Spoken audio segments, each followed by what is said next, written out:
Alright, let's get started. It's 5:25, 2024. Linda Curtis says, "Dang, it's late for me." Yeah, we're on Saturn time, a little slower than Earth time. Flat Earth time is actually years ahead of the curve. Globe time is barbarian time, and the power elite know this. You know, the Skull and Bones Society set their watches 5 minutes ahead of the rest of us, and they say we are on barbarian time. Alright, let's see what we have going on here today. I got an angry voicemail. Should we start off with an angry voicemail? A triggered glurf? Who here wants to hear a triggered glurf? Because one of the points I often make is that the suspension of judgment when it comes to believing various news narratives results in peace of mind because we wind up believing less. We instead we end up having a lot of questions and a deeper understanding of what we do know, but we're not emotionally triggered. And I'm not saying it's because I'm a quote flat earther, because I'm not saying that. What I'm saying is that I'm not a glurf. I'm not a default conformist to whatever they show me on the screen, no matter how unlikely it is, especially when it's something stressful, like planet killing asteroids and climate change, etc. Like, I need more evidence for things that are going to stress me out. I don't want to have the long term deleterious effects on my mind and body that accompany stress, not to mention nocebo and placebo. So, toxic misinformation is the norm, and I just find that opting out of it does kind of result in a peace of mind. And so, what I have is an example of someone who has the opposite of this. I have cognitive harmony. I'm at peace with the world of deception. The people who are believing in it experience this cognitive dissonance, and you'll hear it in his voice. I see Jay Diggs wants to hear it. Diana South wants to hear it. Dua Simpera says, "Trigger me." Okay, good, good. All right, I'll go ahead and we'll let a few more people show up so they know the context. Joined by Ted Stryker, Osher, Dua Simpera, AJ206, Shannon Jones, Lando Rock, Frank Murr, Reverse History. By the way, the numbers on the screen, it's working tonight. Blog Talk Radio was down last night, oddly, but we managed to make it work. We have backup numbers. We actually have several backup numbers. So we're never going to be without open phones. All right, let me play this voicemail. Here we go. In fact, let me turn it a little bit lower, just so you know, this guy's irate. As you put your video up on Creaky's site, considering it was all BS, do flat earthers all do the same thing? I really wonder about that. Does anybody have any education whatsoever? I really wonder about the flat earthers. They all have come to conclusions based on no information, no education, no nothing. There's just nothing there. Nothing is done to validate what they're talking about. They use rambling garbage. Unbelievable. They won't study the process. They don't study anything, and then they expect everybody to believe them just because they said something. Flat earthers need to go away.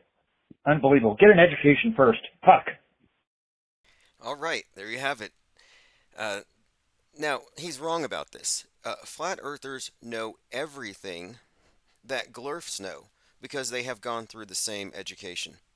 They have the same programming.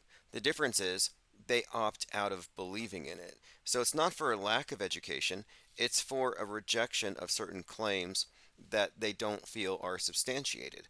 But this is not a question of lack of education or information. I would say that an educated mind should be able to entertain an idea without accepting it. And if you're still at the point where you're attacking a straw man, you haven't entertained it. I also want to point out that if you're going to say flat earthers have to go, they're the big problem, they're like less than 1% of the population. Most of the people who engage in things that you would consider to be destructive for society, most of the illiterate, for example, not to target that, but most of them are globe believers. Flat earthers tend to know even more about heliocentrism than the people who think it's a heliocentric model that we live on. You ask the average heliocentrist what shape is the solar system, and they say it's spherical, like an atom, and the planets are just going, no, it's flat. But anyway, just pointing it out, I'm not triggered here. I'm not a paranoid conspiracy theorist. I'm a jaded media critic. And that guy was a paranoid mainstream media news consumer who feels like there's some kind of crisis inherent in some people not believing what he believes. on bad evidence, by the way. Duas and Paris says the best evidence for flat Earth is the Earth's flatness. Frank Murr says belief clutchers. Yeah, something else too. What we advocate here isn't belief in a flat model. It's a rejection of belief in a model we cannot test, which leaves us in a state of informed non-belief, aka agnosticism. They don't like that. Diana South says voice male road rage. He was probably driving. Roxy W says, I heard that guy live. He's a stupid liar. In fact, he flips and projects. He's the know nothing. Okay, so he's a live streamer. He must have called in. I don't know how he got my number. Joined by Northern Girl. Thank you for joining. Infinite Plane Saturday. This is the 4th anniversary of the day that George Floyd did not die, but he was canonized and has become a saint of sorts.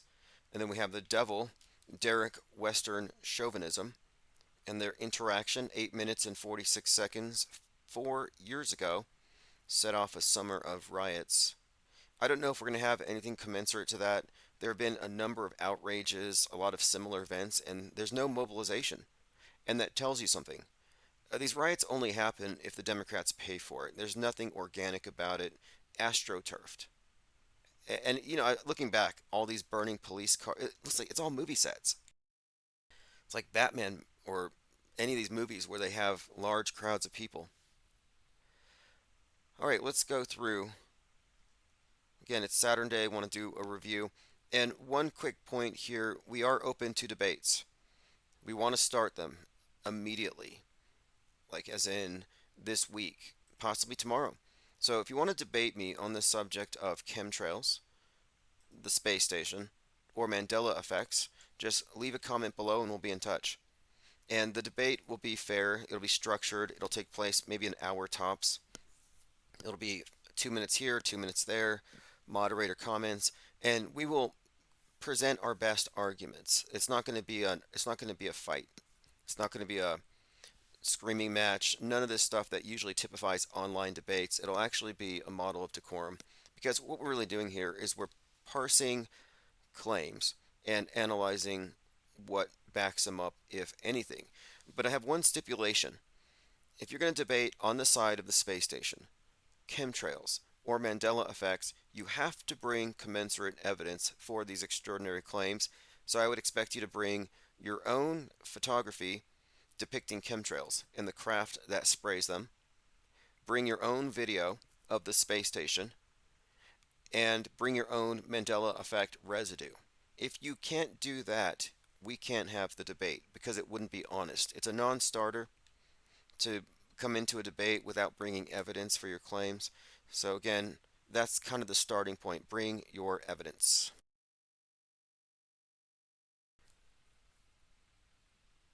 Roxy W says, I've heard other ballers, including Art Bell with some proof or other, and J.V. Wells, all these men did was bully and added nothing.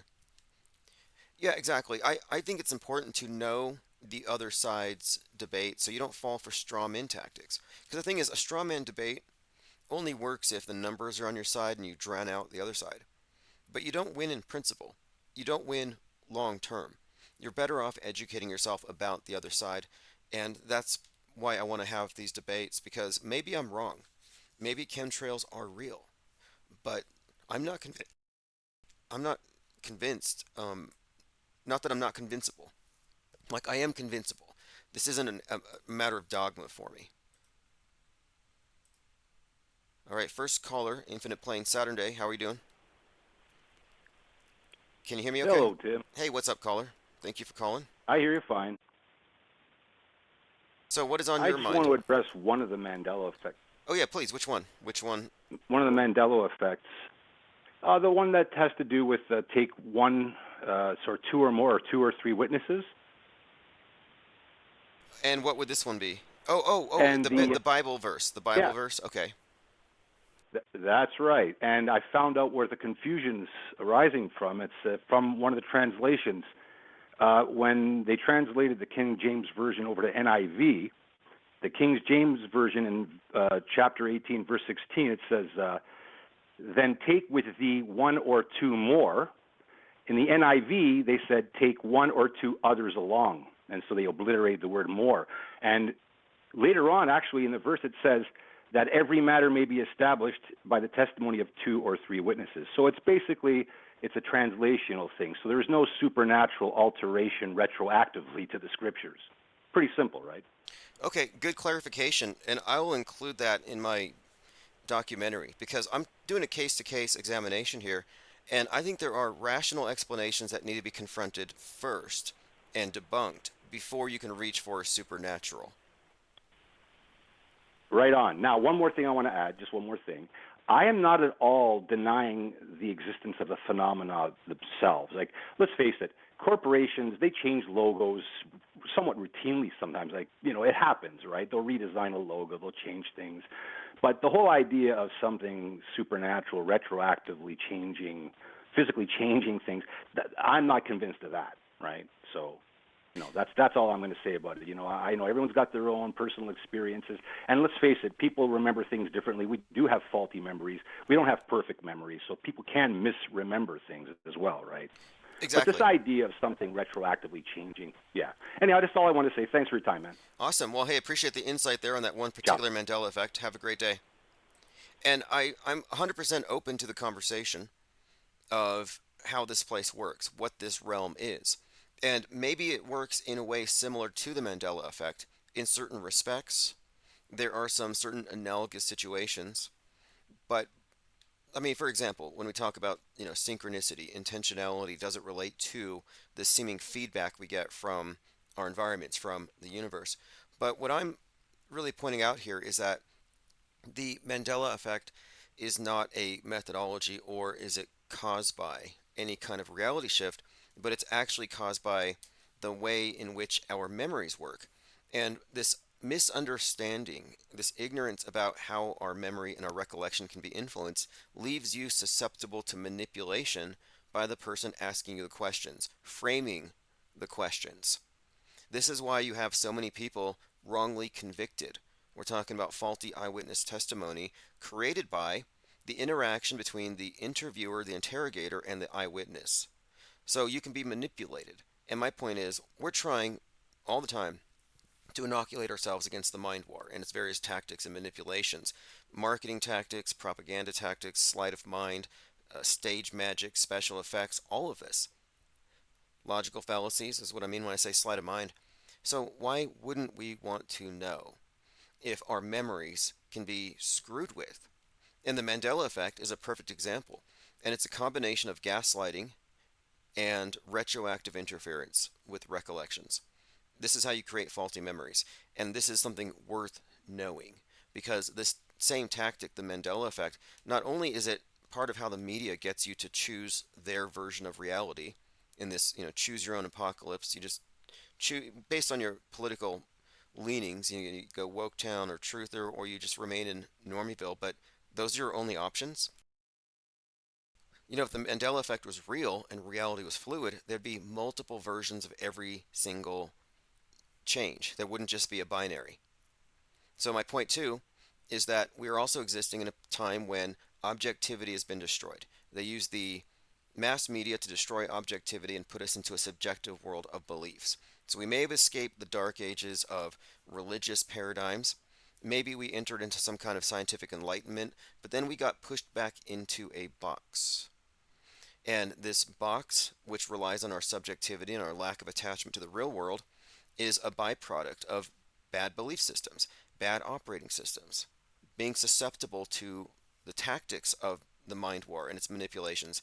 And I would say that the Mandela effect makes one susceptible to future manipulations. It gets you open to the idea that reality is controllable by some elite, that it's malleable, that it's non-objective.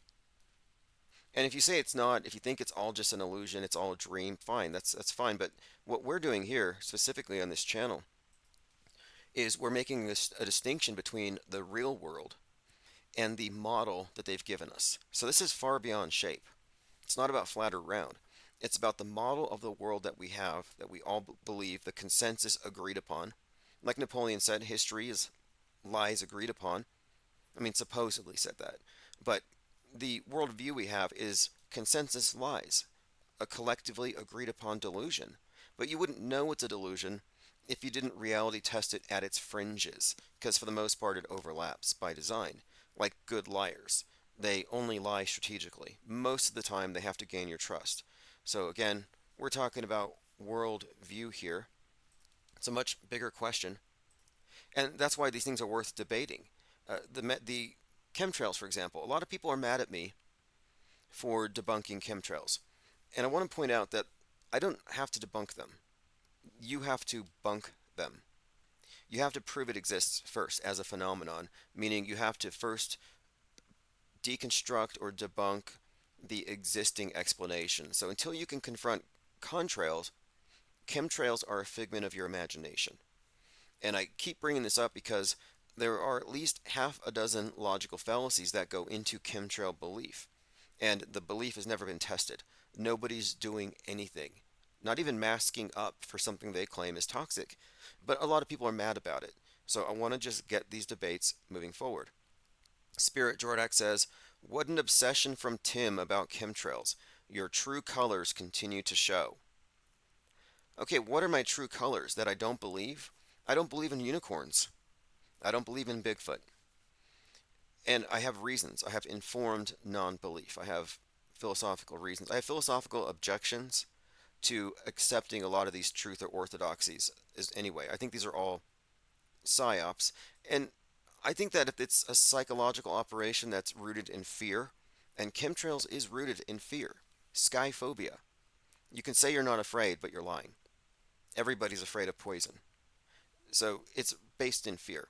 And I'm trying to eliminate needless fear from my worldview because it doesn't comport with the real thing.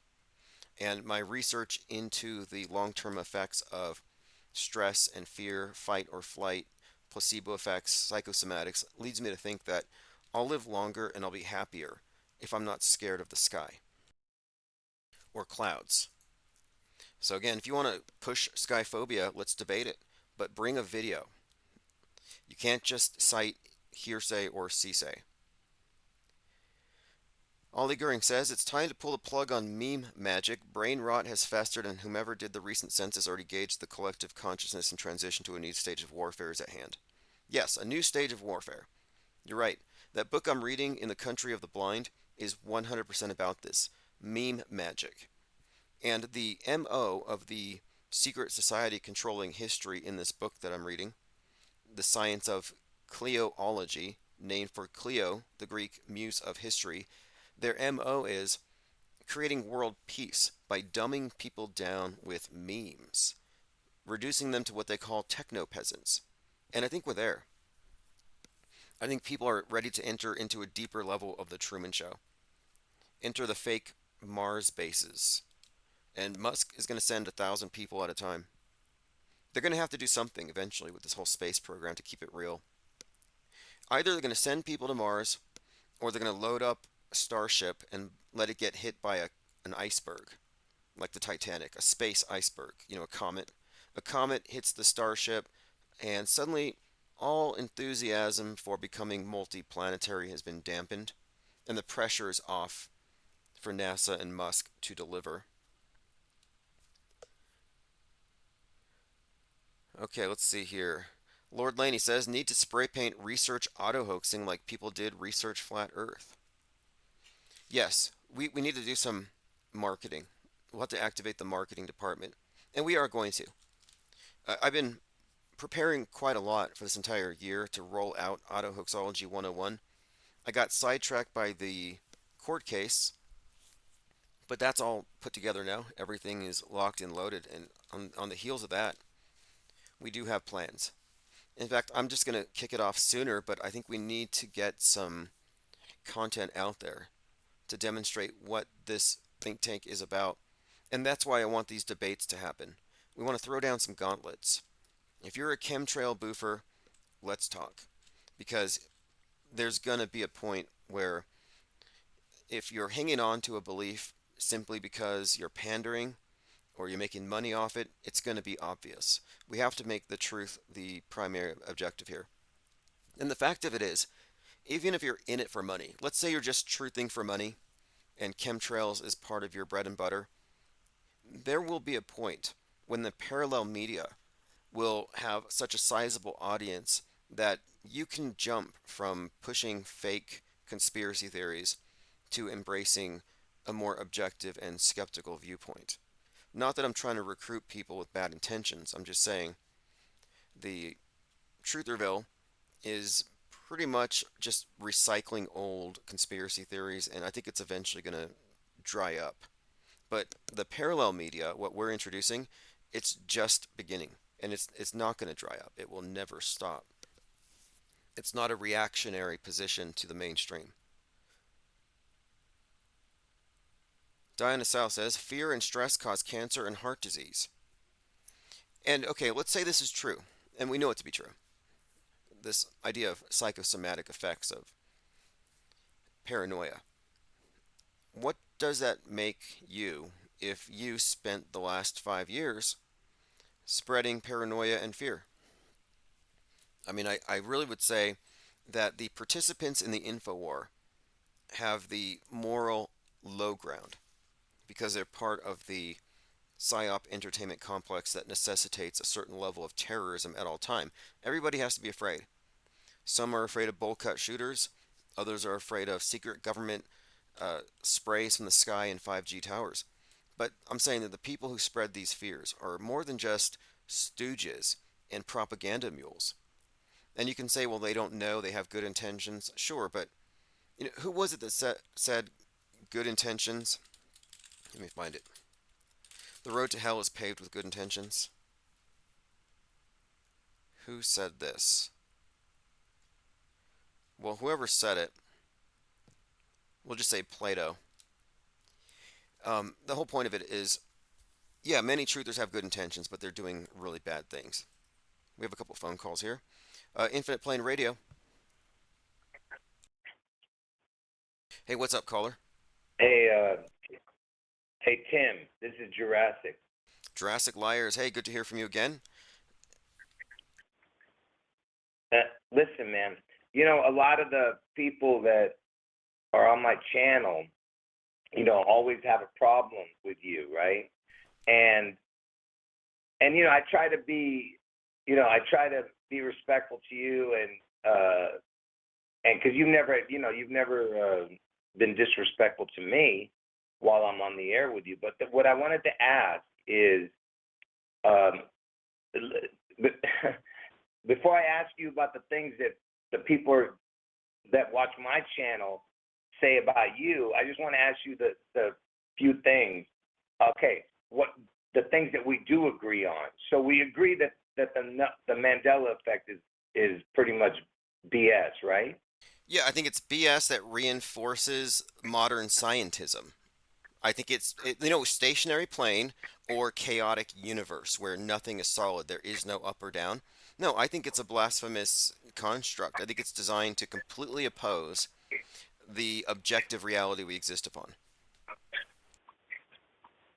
And you don't believe in time travel, right?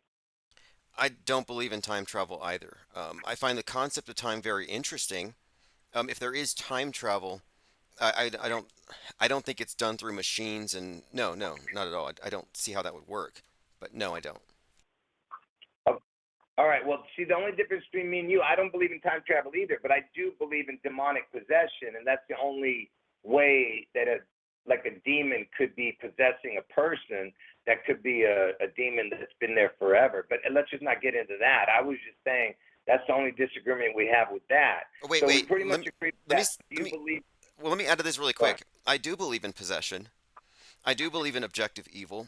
I don't know the whole story, and I don't adhere to any specific religion, but I am pretty sure that there are non-corporeal intelligence. The universe may itself be intelligent, but I do think that there are people who are vessels, we'll say conduits for something, and that I do think that we are, for some reason, um, on some kind of a, you could say, battlefield in a sense. The old concept of light and dark. I do think there's something going on. I'm not a total atheist. I don't believe in the dead universe thing at all. All right, so you're more on the person who says that they just don't know what's out there, but there's something out there. Yeah, Absolutely. I'm agnostic because I don't trust the authorities I've been given, but I trust my own personal experience. And my own personal experience suggests um, that we are beings that are, I guess, incarnated, but that we pre-exist and will exist after our fleshly experience. Okay, well, okay, now let's go to the next thing. So we both believe that we live on an Earth that is not spinning I mean, it's not a spinning ball, right?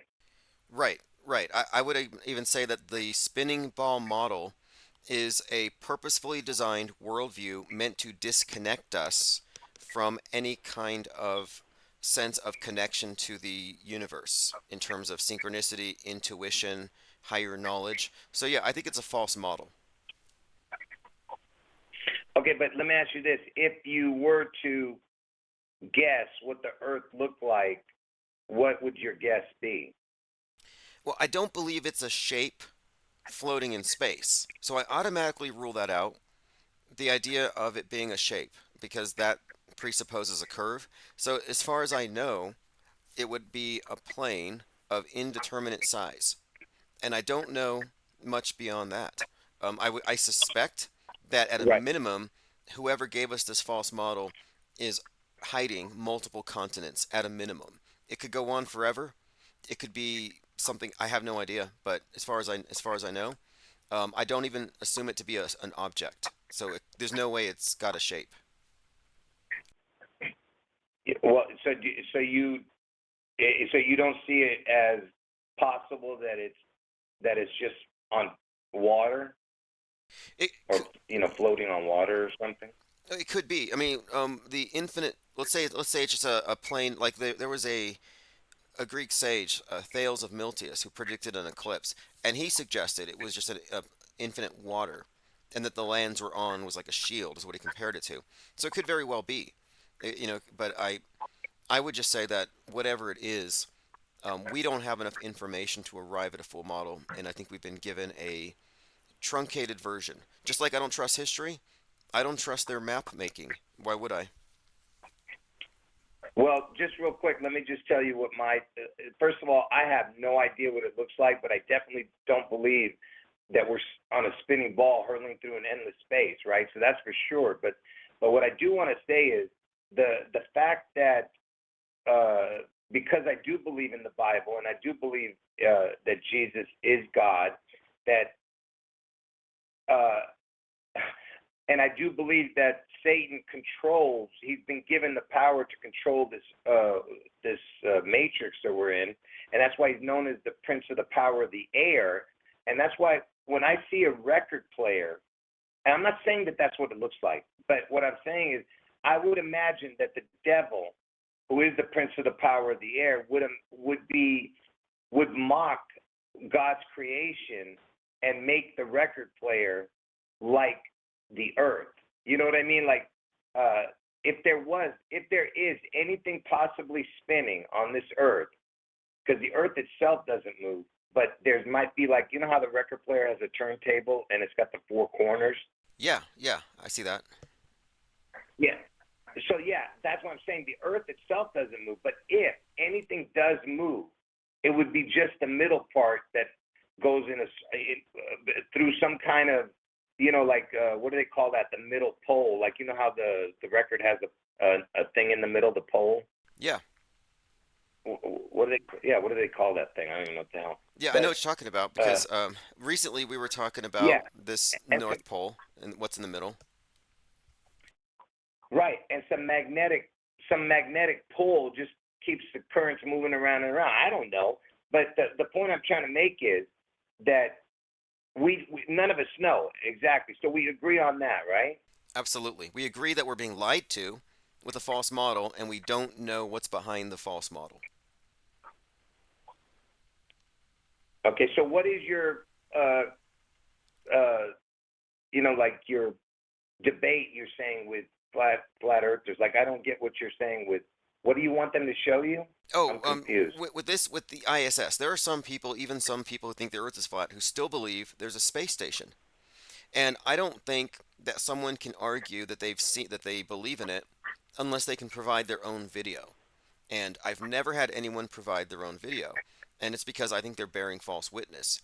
So my objective here Well, do is you? is exposing when people are bearing false witness because they've accepted bad arguments. Okay. Well, yeah, I agree with you on that. But let me ask you this: do you believe that there's actually something up there moving? I tend look. This is might sound crazy to some people, but I tend to agree with what John D and Mercator were corresponding about, simply because of John Dee's historical significance, where they described the North Pole being some kind of magnetic island 33 miles in circumference, which may relate to the records. Isn't it 33 rounds per minute or something? And 45, 78. Yeah, I've done videos on that. Yeah, 33, 45, 78. It used to be. Yeah. But like I see no reason why they would have lied about that. And given just who these characters are, I tend to think that whatever's there is being hidden. But the black rock symbolism, the 33s with black rock, it's way too intrinsic to this bigger collection of symbols that I think it might be central here. And then you look at the UN flag, 33 compartments, the middle is the 33rd circle. So yeah, I think that there's a lot of likelihood that whatever's in the middle is not going to be shown to us on National Yeah. Geographic. Yeah, I don't believe that there's any person in any kind of rocket or any kind of spaceship. Yes, I do believe that the people who are in those like jets, the jets that go across the sky. Yeah, I believe that they have people in it, but not the. I don't believe that there's any people in space. No. No, in fact, I mean, I look at their own mythologies. Like for example, we see symbolism of the Masonic cult, and they inculcate their symbolism into everything. And whether or not people believe this stuff from the Old Testament, these themes are repeatedly brought back.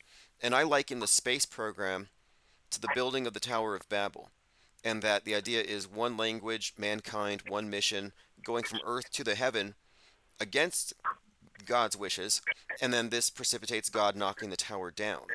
So I think they're recycling a lot of these myths, and I think America is Babylon poised to fall. And I actually think the Space Needle represents the Tower of Babel as well. Well, yeah, and like I said, the prince of the power of the air is the connection here, and Lucifer, who was made perfect in heaven, thought he was God, but he was a creation, and Jesus created Lucifer, and Lucifer thought he was God. Okay, just go with me for a minute on this.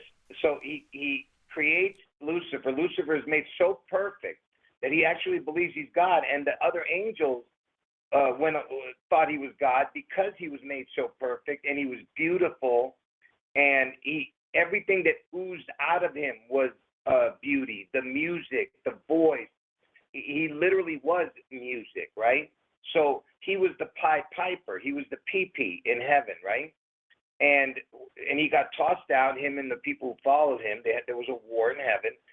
He got tossed out. But what I'm saying is, what would be the most likely scenario that the devil would come in, other than being a musician?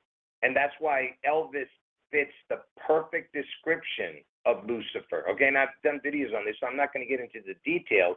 I'm just trying to show that that there's this, connection with the Prince of the Power of the Air and the music, just like that Lucifer show, which I've done videos on. That Lucifer show represents exactly who Elvis is, and the guy's name sounds like Elvis. His name is Ellis.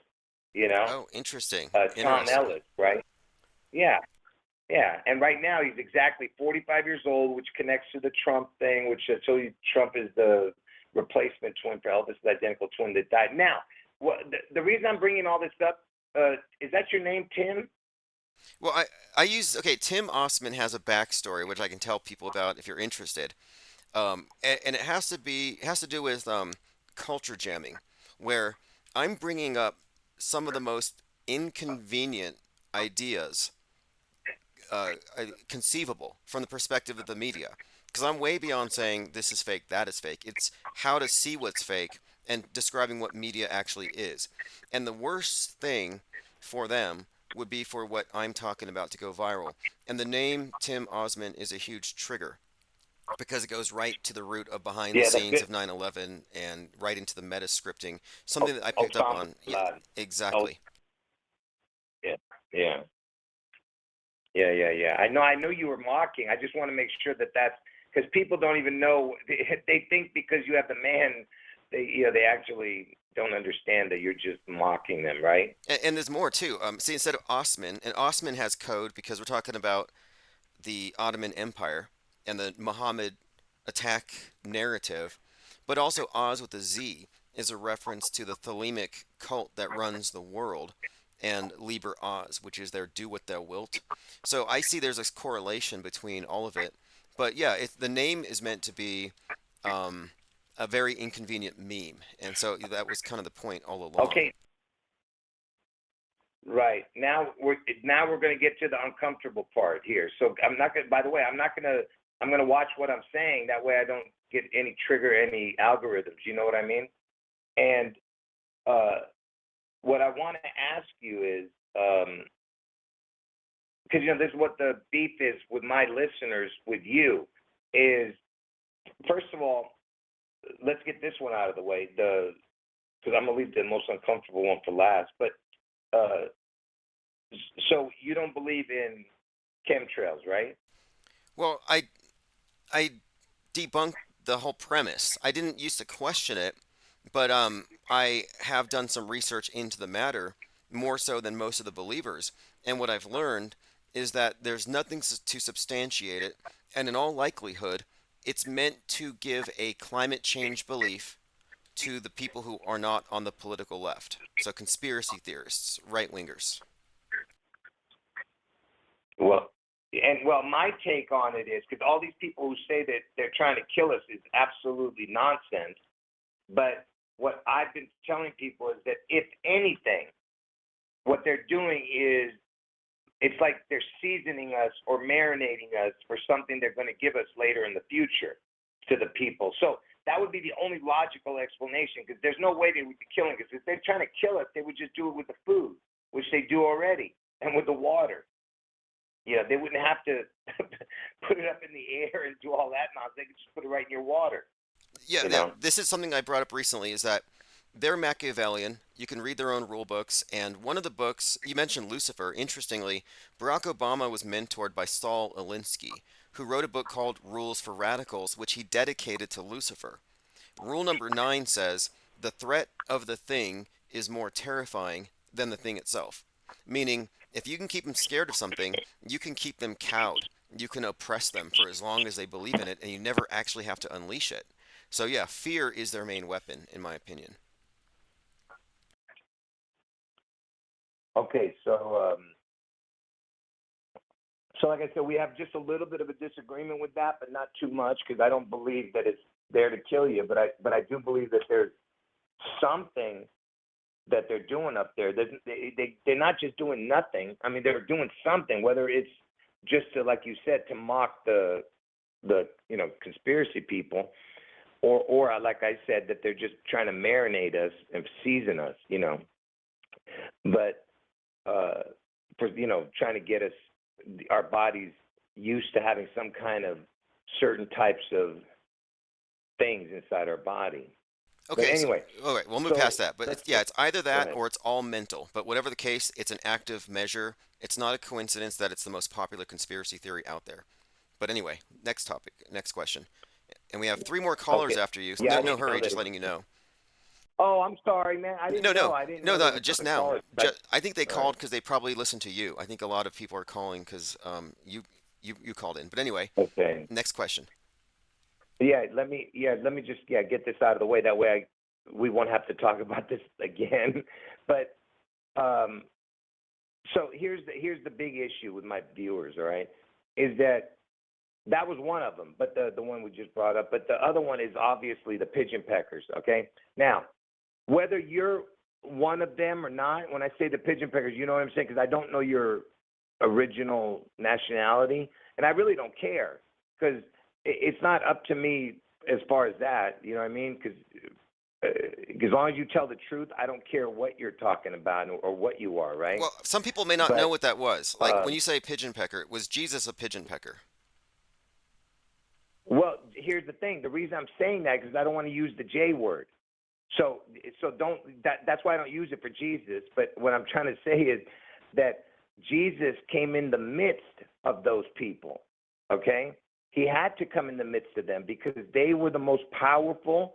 They were the most smartest people. Because if God knows the future, which he obviously does, if God knows the future, he knows that they're going to be the most powerful people on earth. You know, first of all, we're just having a discussion. I'm not here to, like, this is not like a fight. I'm just trying to, because people are upset at me that I don't, talk to you about it. So I just want to get that out of the way.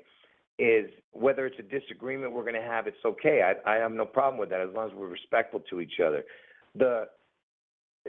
What I'm trying to say here is that there was a purpose why God had to come in the midst of them. Okay, he had to come through that through there because he knew that they would be the ones that were the closest to Satan, because that's what they did. They rejected Jesus, who is God in the flesh, and God was actually, what he was going for from the beginning was to get to his children, who is the ones who follow Christ. So what I'm saying is his whole goal is to get to us, who are the people who follow Christ, the Christians. Okay, so the point I'm trying to make is that that's why I don't want to use the J word, is because that's why I use the pigeon peckers for them. Okay, I Now, the understand. people I that understand where were, you're coming from. And this is a okay. standard line, All right, so like essentially what you're, because I don't, I don't ascribe that to any particular group the cause of everything. I don't necessarily believe it. I look at evil as ubiquitously dispersed, and I think it would be a misdirection to say we know it's this particular group. But I mean, I understand your view and this idea of the synagogue of Satan versus Christ and this eternal struggle and battle. Like, I understand the overall narrative there, and so I think I understand where you're coming from. I don't think of you yeah, as someone who's hateful or bigoted or something because this is your belief system, this is where you came from. But at the same time, I don't believe that we know who runs this thing, and I think that if we go by some prepackaged villain, we fall prey to certain red herrings, and there's all kinds of controlled opposition, and obviously they contaminate the area of discourse, so you automatically consider to be bannable and hateful. well, here's the thing. I don't hate nobody, but I do. What I just hate is evil. So if it's them who are doing most of the evil, then obviously it's going to look like I hate them more than anybody. But here's the thing: to deny that they are in control of major institutions and industries that control the behavior of people and their mindset is how you know who is in charge of all of this. So that's the problem. See, I understand what you're saying because we don't know if there's people behind it. I get what you're saying, but the people who are in front are these people. It's right in front of your face. The people who run Google, the people who run Facebook, the people who run Sure, look, I agree with the you. porn industry, It's the in television. it's in Yeah. front of our Okay. face. So There's been generations of conspiracy theories that all tell the same story, and it's been repackaged. And I think one of the reasons it's in front of our face is by design. Like, I'm not convinced that the people who run this thing aren't um, using this as cover because it's very convenient. It's a red herring in my opinion. I mean, I could be wrong, but that's been my opinion. That's as much as I've researched it. And I've purposefully not focused on that because there are other people who are far more learned in that area and can address it. My main issue has been philosophy, that's epistemology. okay. Well, that's fine. That's why I said I'm not even here for that. I just want to let people know what the deal is and what your thought process is. But let me just ask you this thing: do you believe what the opposition to the pigeons did to them that day? Do you believe that story of the Mary Poppins on the go-karts coming in with parachutes? Oh, no, Do you no, no. believe that story? I think no, I think it's fake on both sides. I don't believe in any of the stuff. And when it came to that, no, we actually were looking at that as it happened, and it was predicated, following this popular video game, Modern Warfare. No, I don't believe anything that comes out of the lying mass media. Everything requires evidence for me. Well, okay, right. So right now, what's happening is they're purposely getting people to hate them. They're purposely doing that because Trump has to be sought as has to be looked upon as the savior of those pigeons. That's what this whole thing is about, to make themselves look like they're the bad guy, which they're doing very good right now, making themselves look bad because everybody hates them. That's what this whole college campus protests are all about. And notice it's the PP again, pro-Palestine, Look, Palestine protesters again. and that's not new either. Universities have always hated Israel, and they've always sided because it's the oppressor oppress thing, and same view versus America. But I'm just saying, from a narrative standpoint, it looks like this is the designated scapegoat, which makes me not want to follow it. So, like, as though this is the explanation. But I'm interested in the bigger apparatus of manipulation in general. But look, here's something I will say. If 611 goes down, as you say, and it's beyond just psyop, but something supernatural, then you've made the case for what this really is. Like, I'm not gonna deny this my own intuitions and experiences. So, like, I'm agnostic. I'm not atheistic. I'll say that. Right. All right. Can I just end by telling the people my predictions? Because you have a couple of trolls in the chat who are going to eat their words one day soon, okay? Because when my predictions happen, and it will, okay? The only thing I didn't know was the year, but the exact dates and the exact place and the exact people involved, I've never changed. So the dates are June 11th in Washington State. There's going to be some type of spectacular event in Washington State on June 11th. And the other connection is that the other prediction is that Trump gets his head wound on August 4th in Ohio. And like I said, these people on your channel, a few of them, they're going to regret what they're saying about me. But it's okay, because they don't understand that, because they're not, they don't understand people who are being led by the Holy Spirit. So, but they will soon. And if they don't, they're going to end up going to hell. But anyway, brother, I appreciate you giving me the time. And like I said, I have no disrespect towards you. All I want you to do is find God one day, and hopefully you'll do that. And hopefully your listeners will too. Okay, But well, look, anyway, I appreciate your giving me the clear time to talk. explanation, and yeah, thanks for setting the trolls straight. And hey, whatever people say about your conclusions or where this is going, you are pointing to objective, verifiable facts and relationships between numbers and dates and names that are irrefutable, and that's why I'm following this. So anyway, we'll talk again soon. Thanks for the call. All right, take care. Bye-bye. Okay, next caller. We have a few more. Thank you for. Oh, one caller dropped. If you want to call back, we had to get there. Infinite Plane Radio. Thank you for holding. Hey, caller, are you? Hey, Tim. Hey, what's up? I called earlier. One more thing. I just found out something about the very namesake of the Mandela effect. It's just going to blow your mind. The story goes that it originated by people mistakenly believing that Mandela had died in the 80s, right? Yes. Yes. Okay, here's what this is going to blow your mind. Are you aware of a man by the name of Stephen Biko? No. Please enlighten us. Okay, here we go. You know who Peter Gabriel is, right? Yes. All right. Peter Gabriel released a song in 1980 called Biko, and it was all about an anti-apartheid activist named Stephen Biko, who in fact did die in police custody in 1977, September the 12th. And so now, in 1980, as a tribute, Peter Gabriel, on his third solo album, releases this song called Biko, all about Stephen Biko.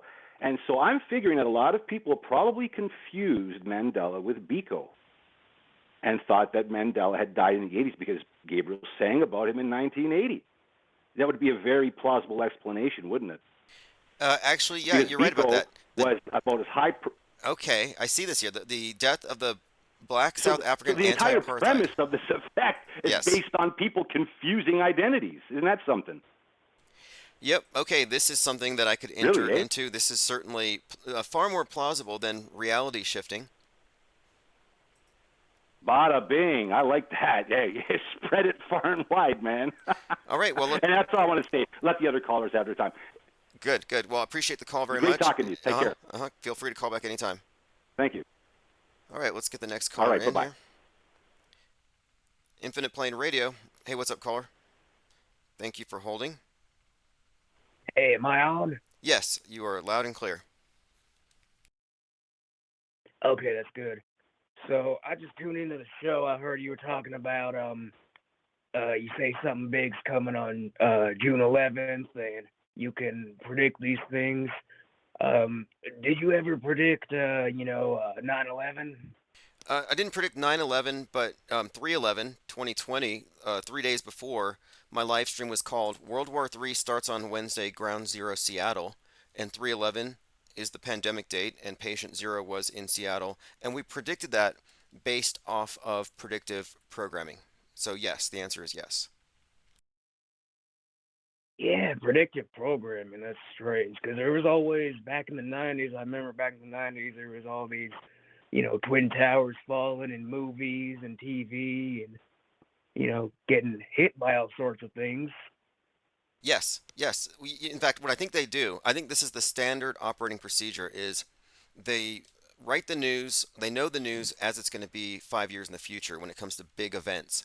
So they saturate the video games, the movies, the comics, the books, the literature, everything with the images and the narratives and the stories that they're going to present on the news later. So they pre-sell you on stuff, just like advertising. So predictive programming is really just a way of, I think, literally programming us like advertisers do. It's propaganda. Do you think it could be desensitizing people? In the sense that it Like, desensitizes them, it's not so bad because you saw it in the movie. it makes it more believable, one, and then it also desensitizes the idea that it's extraordinary. So 1 minute, the idea of a plane hitting a building and the building melts and falls is extraordinary.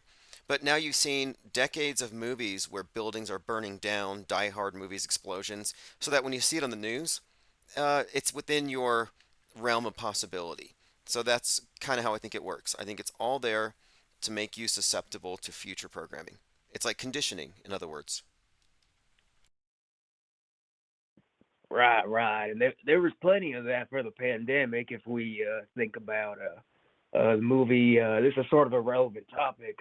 Dawn of the Planet of the Apes. At the beginning of the movie, and this was only I want to say 2016 around there. There was a scene at the beginning with all these news reports about a mass global pandemic, civil unrest coming from people having to go into quarantine. And I thought I was watching it recently, and I thought there's something familiar about all this. I would say every single zombie movie from 1968, which was the year Oh coronavirus yeah, is coined, and 1968 was Dawn of the Dead, George Romero. I would say every single zombie movie was predictive programming for 2020. And when you go back to the basis for Dawn of the Dead, it's I Am Legend, Richard Matheson's book, which is about a vampire bat virus. So, yeah, every zombie movie was conditioning for quarantine and being afraid of super spreaders. yeah, that was quite a year. I mean, they say it came from bats. They say it came from wet markets. Where did it really come from? Came from a lab. Well, that's what I would call the guardrail story. So the mainstream is it came from a bat. The alternative version is it came from a lab. The truth is it's an imaginary construct. It's a rebranding of a seasonal phenomenon. But Right. so I take the third perspective that the alternative view is generally just as fake as the mainstream view.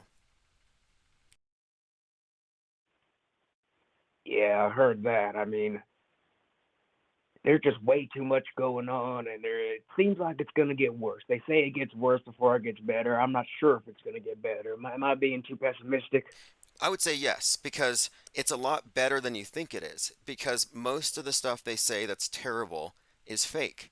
If nukes are fake, if every major threat from bowl cut shooters to um, gun grabs or whatever alien invasion, planet killing asteroids, these things are all fake. So things are much better than anybody would imagine.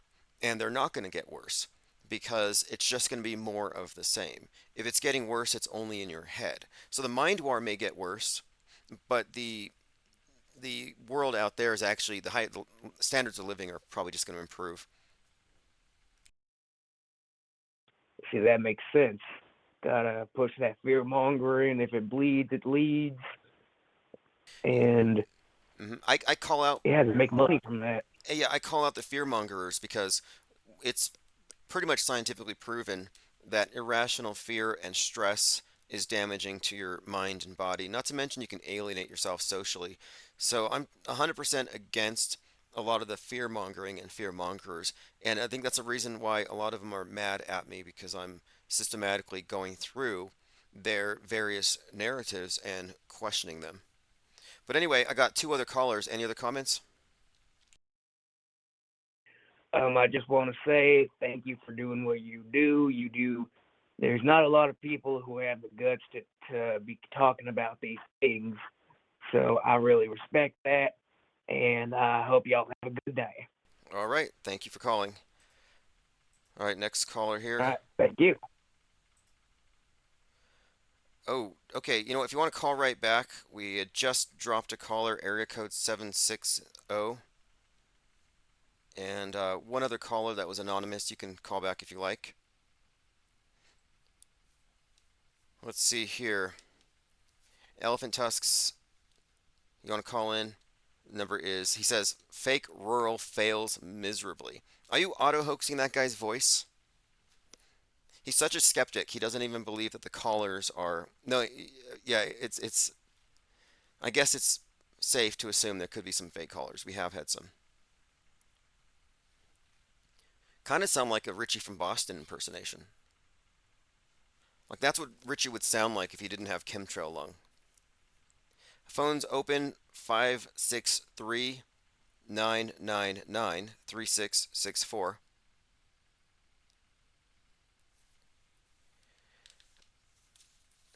Again, phones are open. Here we go.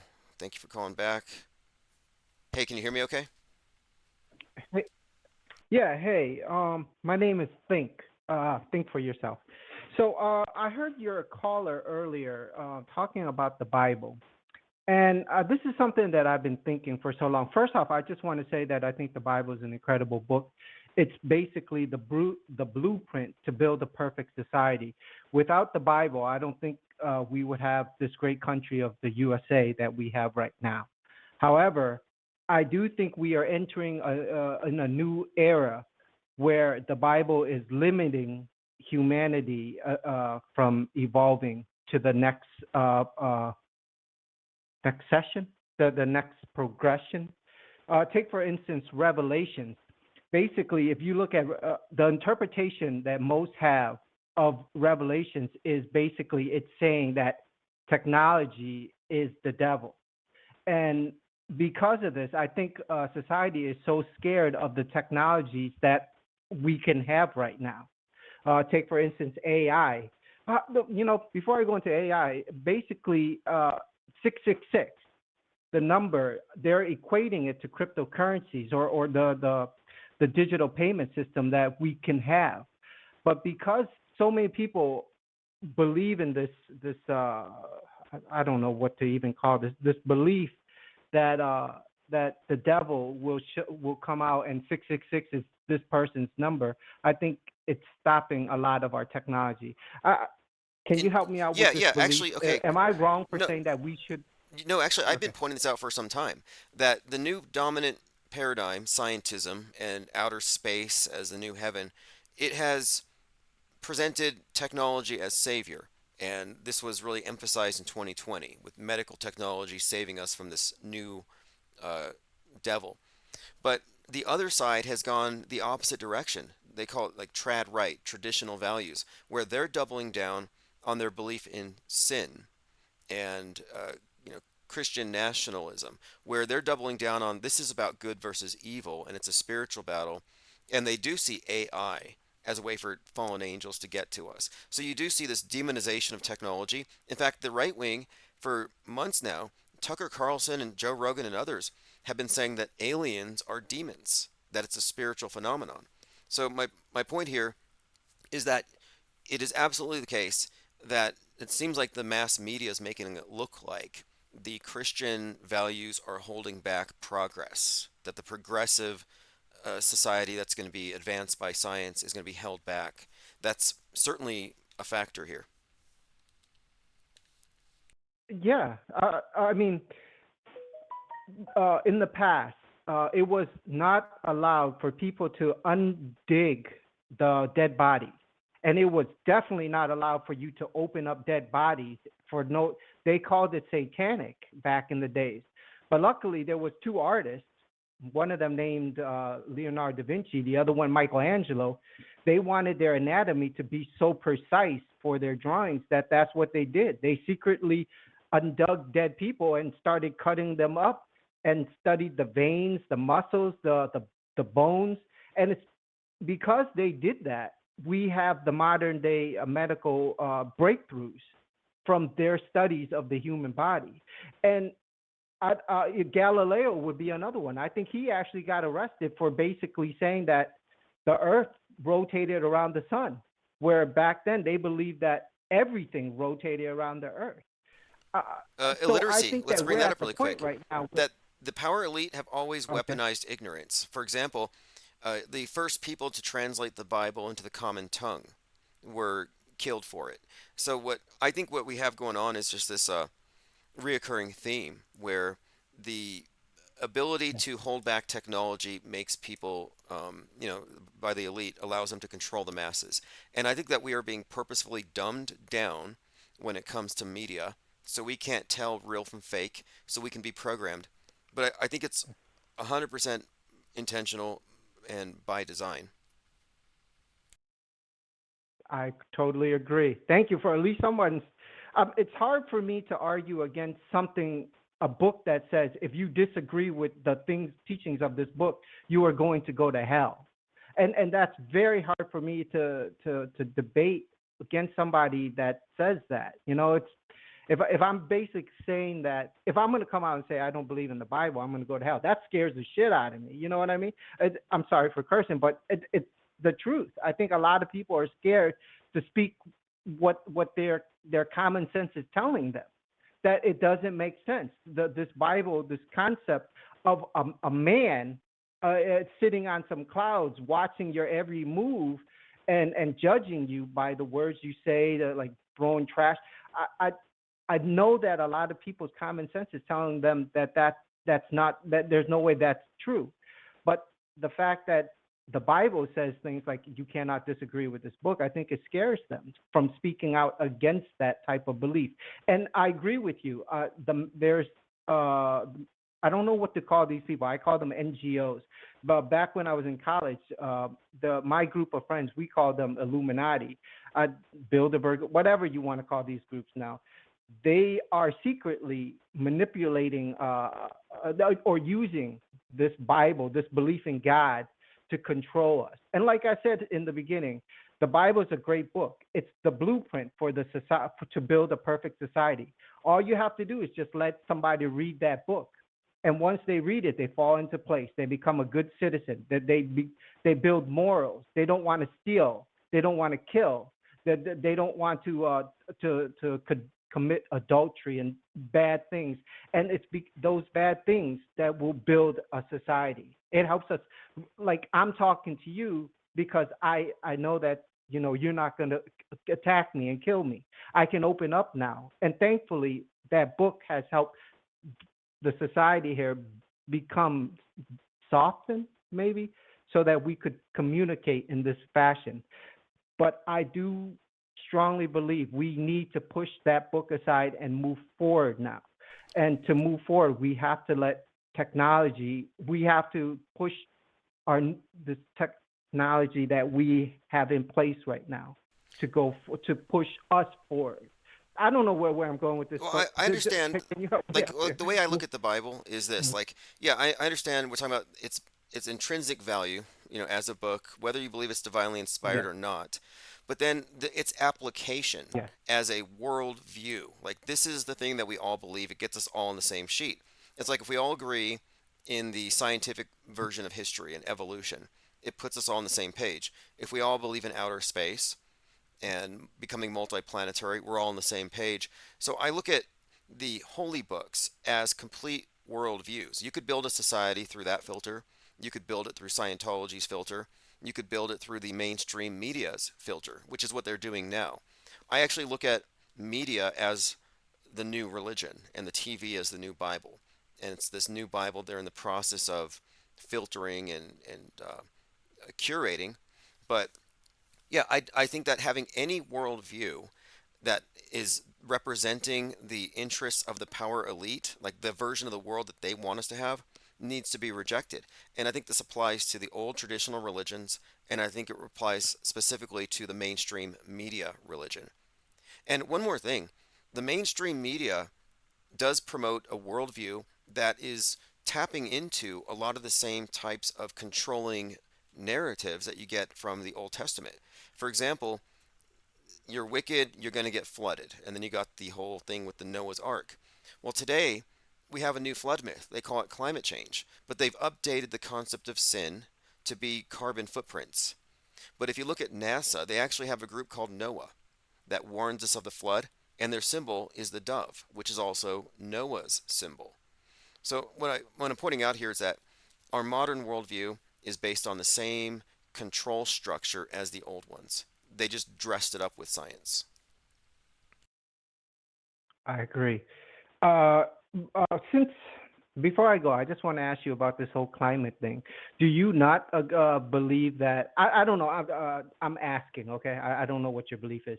Do you believe that climate change is man-made, or is climate change the whole thing a hoax so that this government organization or this NGO can tax us more and get more money out of us? Right. Well, I think that So environmentalism is a good thing. We need to be, caring about our environments and our sanitation and we have to think about the future, but that's like lowercase e. But the politicized environmentalism, capital E's, become something of a neo eschatology. So the godless liberal left who don't believe in judgment now have a judgment day they believe in, except they get to blame Republicans and capitalism. So I think it's just become so much of a vehicle for big state that it's not even related to saving the planet anymore. So I don't even think that it's anything more than a comparable myth to we're in the end times that the Christians who believe in eschatology would adopt. So I think it's a scare tactic. I think it's a political position, and I think it's entirely divorced from its stated objectives.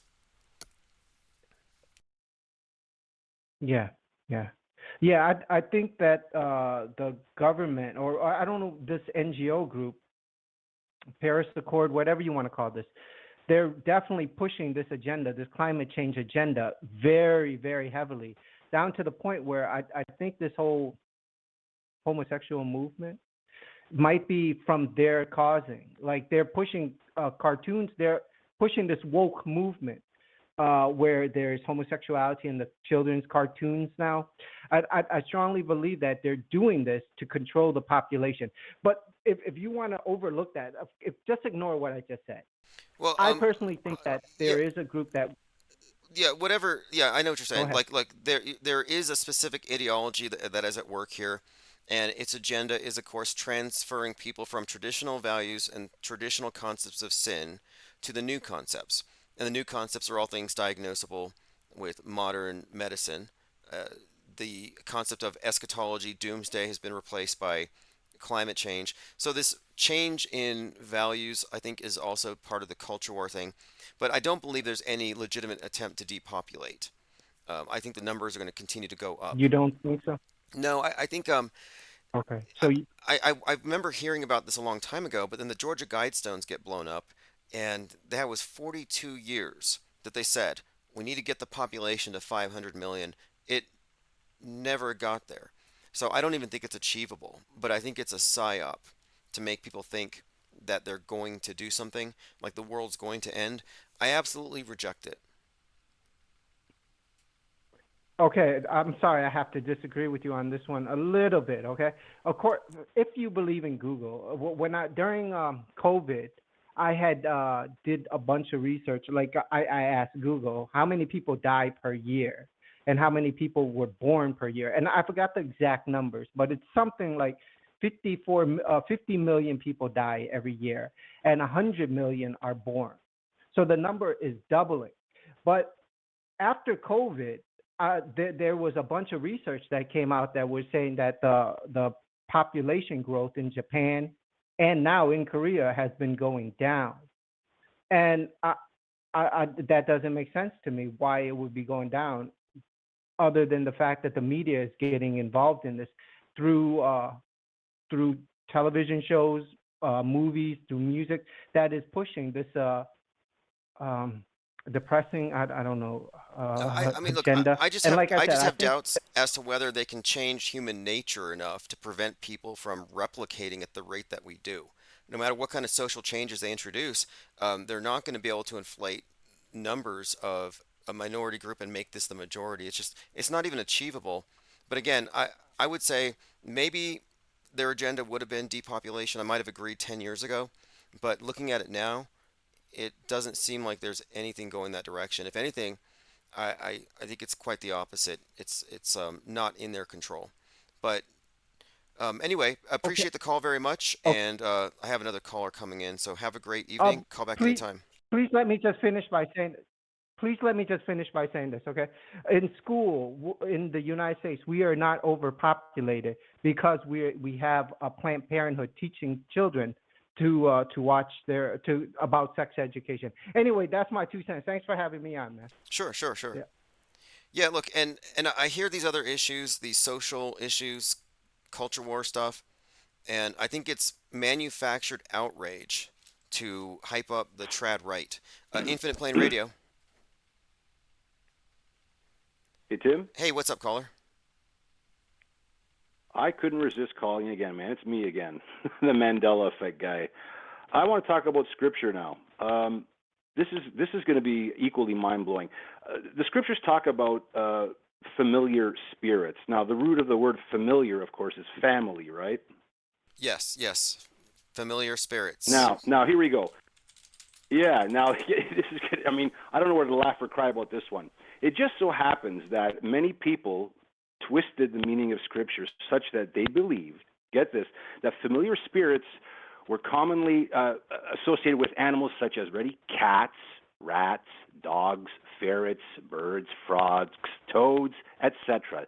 Now, the Black Plague of the 14th century, it was caused by a population explosion of rats, right? Yeah, that's the story. Now, right, now here's the thing. These crazy people who thought familiar spirits were cats, they actually started killing lots of cats, which of course would explain the rat explosion in population. Now, back to the familiar spirits thing. What the Bible was telling people by not keeping familiar spirits is that we're not supposed to keep family spirits like a family thing, like it's some, a family thing. You know the idea? As in, like, family pets? Familiar spirits. Well, no. The idea of a familiar spirit, like atavism, like ancestor worship, or keeping a family tradition as opposed to adhering to a universal truth and universal love Oh, for okay, neighbors, okay, whether okay, I see. family, blood. Right, keeping a familiar spirit, it's like our family comes before the next family idea, which is the very beginnings of trouble, right? Very Yeah. So interesting. just So, I had to throw that out there. Now, one more. go ahead. Now, here's one more thing about religion. I'm going to tell you what makes Christianity and belief in the Word of God in the Bible different from just about every. What other religion that you know of actually has prophecy? I am temple. All the New Age ones do, but as far as like prophecy and religion, divination and religion, don't they all go hand in hand? I mean, Revelation is quite a story, Well, but that's why I'm asking, right? Because there's a lot of commonality in religion. The whole well, let's begin with this. Love is the most important thing of all, right? uh, God is love. I mean, let's not forget. well, look, when you say The God, scriptures say it plainly. God. yeah, it says that, but I mean, when we talk about God, we have to be specific which one we're referring to, and isn't there an end times thing in the Quran, like the 12th Imam? Isn't there some sort of a end of times kind of? Oh, they indeed do have that. They certainly do. Yes, that's right. Not every religion. That's why I asked you. Not every religion has prophecy. But I said, indeed, you are quite right about that. But let's face it, God and even the word good are not far apart. Just like Gott, Gott, Gottland, right? That word God, as an invocation, is quite far-reaching, right? Is the God But that the you're fact talking that about, is everyone, the even God a that you're, child, wait, is the God that you're talking about the same one that Muslims worship? I don't think so. So are there two gods, or No. is the Muslim God fake? Well, because love does not commit evil. Love does not seek anyone else's death for lack of belief. That's insane. It's murderously insane, Yeah, right? but what I'm saying is that who are they And I worshiping? think you would concur, right? Okay, so they're all on their hands and knees. Well, they're certainly not worshiping it. They're Well, they're certainly genuflecting. not worshiping goodness. Where's it all going? Where are their prayers They're going? not worshiping love. They're not exhibiting love, are they? Well, that's what I'm asking you. Is that they think they're Love. worshiping God or Allah when they're kneeling and on the ground. Where are their prayers going? Who's That's soaking it up? idolatry. That's idolatry. That's idolatry. Walking around a black cube, that's idolatry. Kneeling before a statue, that's idolatry. God is love. Love is something we feel inside. Even a child knows it. This whole it's a complete perversion. You know it. And you're an intelligent man. You're a very intelligent man. Okay, what Actually. about crosses then? I What wouldn't about be like calling. what about a crucifix? Someone prays to a crucifix or has a rosary. What of that? Well, there's a very important distinction to be made about using something to remind us of the golden rule to love one another, to love our neighbor as we love ourselves. Not just love our neighbor, period, or just love ourselves, period, but we love our neighbor as we love ourselves. And it's a reciprocal thing. We fulfill both simultaneously. We're not supposed to hate ourselves. If we hate ourselves, then we're hating our neighbor. We're not supposed to Wait. hate the neighbor. If we hate the neighbor, we're hating ourselves. Diana South, who's in chat, Right? says, quote, God hates. This caller is a liar. What do you think about this idea that Is that right? God hates? God hates iniquity. People that love hate anything opposed to love. That's a righteous kind of hatred. People love their children, right? If someone wishes harm on someone's child, we are going to hate that kind of behavior. There's a righteous kind of hatred, and then there's a wicked kind of. To hate without a cause, to hate, like, for example, the hatred that's engendered by envy. That's a wicked hatred. Okay, one more question So for you. One someone more calling me a question. liar, whoever. The other caller Absolutely. mentioned possession, Garrow, and he talked about the people who killed Jesus. Do you have any opinions about the people who killed Jesus? Are you predisposed to think of them as uh, I guess, the stewards of Satan on the earth? Is that one of your beliefs? I'm going to say this. Everybody knows what they have in their own hearts. Regardless of what they label themselves as or get labeled as, God knows his own. Love knows what love is, and there's no deceiving anyone about it. Okay. Getting hung up on labels, that's all, right? Is it sensible enough? Sensible enough. Hey, I appreciate the call. I The have someone heart else is the calling in, heart. but yeah, I agree with you. Everyone All has right, to. man. It was great talking to you. Yeah, I don't believe in collective salvation. We Take gotta care. Thanks again. do it for ourselves. All right, here we go. We have another caller. Thank you for holding. Infinite Plane Radio. Hi, YouTube. Hello? Hey, what's up? Hello? Loud and clear. What's on your mind, caller? It's Richie from Moab. No relation to Richie from Boston. I spell my name with a T, but I digress. I'm in my truck right now driving to Lynn, Massachusetts for no reason at all, except to wish everybody a happy Beltane, but I digress, and so on and so forth. Well, you're 25 days late for Beltane, so don't set any fires right now. Right, but your new hold system is very sporadic. Plus, I have the 5G towers watching over me in Moab. I think they're trying to burn off the petroglyphs, but I don't know. I think they're going to liquefy the soil. Mud flood, everybody. They need a flood out there, you know? If they put a flood out there and then somebody was smart enough to build a dam, they could have water out there. Because that's the only thing it's the only thing it's missing out there in Moab. I mean, you live in New Mexico. You know, I'm Richie from Moab with my big truck. I drive by your house all the time. Well, hey, I appreciate the call, Richie. We have another caller getting in, but I have one quick question for you. Did the Yes. jet fuel melt the Twin Towers, or was it the chemtrail juice in the airplanes that melted the towers? What I believe is Dr. Judy Wood had her friends do it so she could brag about it. Dues, got it. But I digress. All right, well, I appreciate the digressions. Call back anytime. Okay, caller from 805, if you want to call back again, just missed you. We still have open phones for at least 33 minutes and 52 seconds, almost 34 minutes. 34 is the new 33, by the way. Seems like all the troublemakers in the news are 34 because their 33 code was too obvious. Infinite Plane Radio.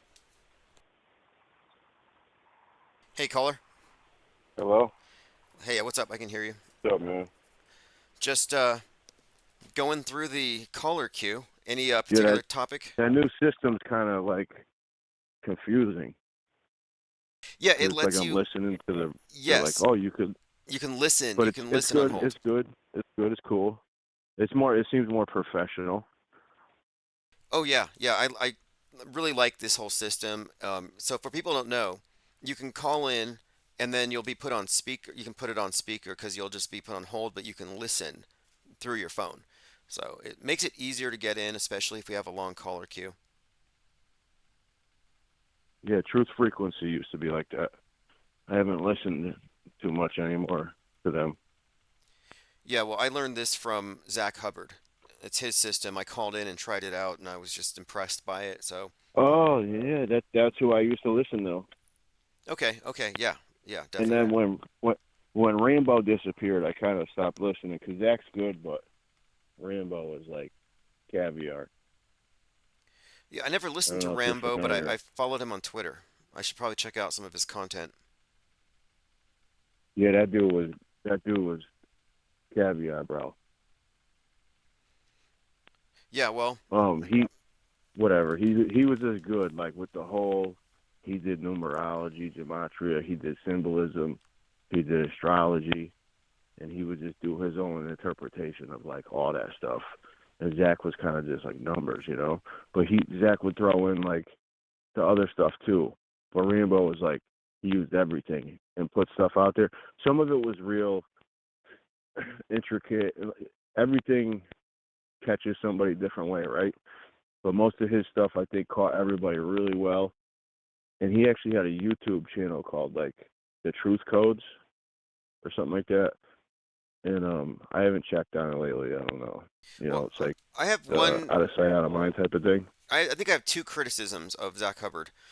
One of them is that he points the fingers at the Jesuits. He always manages to attach Jesuits to it, which I don't necessarily agree that the Jesuits or any group that you can blame is the cause of it all.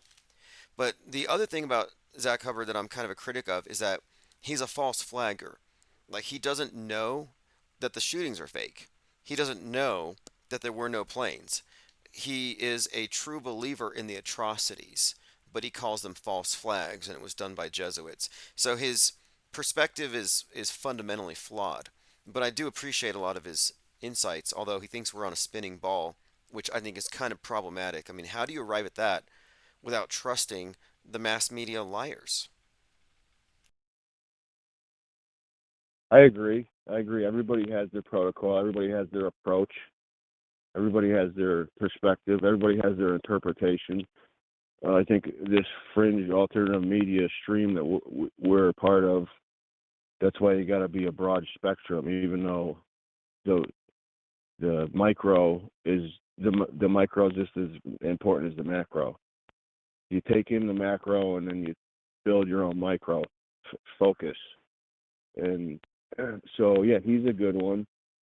He taught me a lot with numbers. I'll be honest with you, Russian vids from back in the day got me on numbers.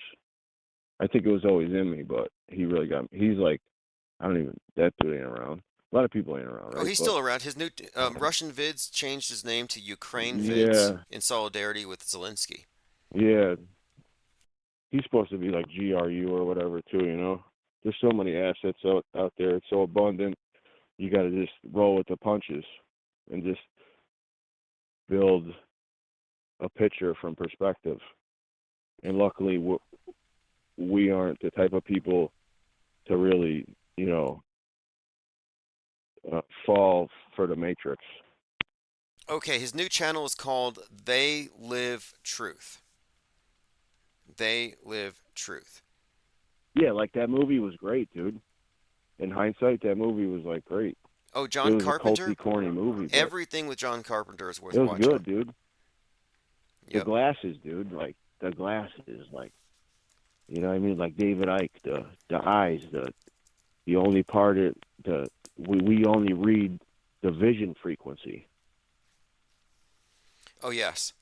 Oh, in fact, there's another Everything's movie. frequency, right? Can we agree upon that everything's frequency? Um, I'm I'm hesitant to use their terminology or their, 'cause, it's like Terrence Howard comes out and just throws all kinds of jargon. But yeah, frequency is a good word. I guess it is. Yeah, come on, that guy's that guy's low quality. Like like I said, dude. I mean, he played a good pimp, dude. That's when he broke. That's when he got what does Monograph say? He got he got seated like like what does Monograph say? He says something about when people break out, they make that break, and then they get put out into the ether like in media, and that's when he broke out, bro. Was that movie? He was a pimp. Interesting. I didn't know. Anybody could become anybody could become a truther,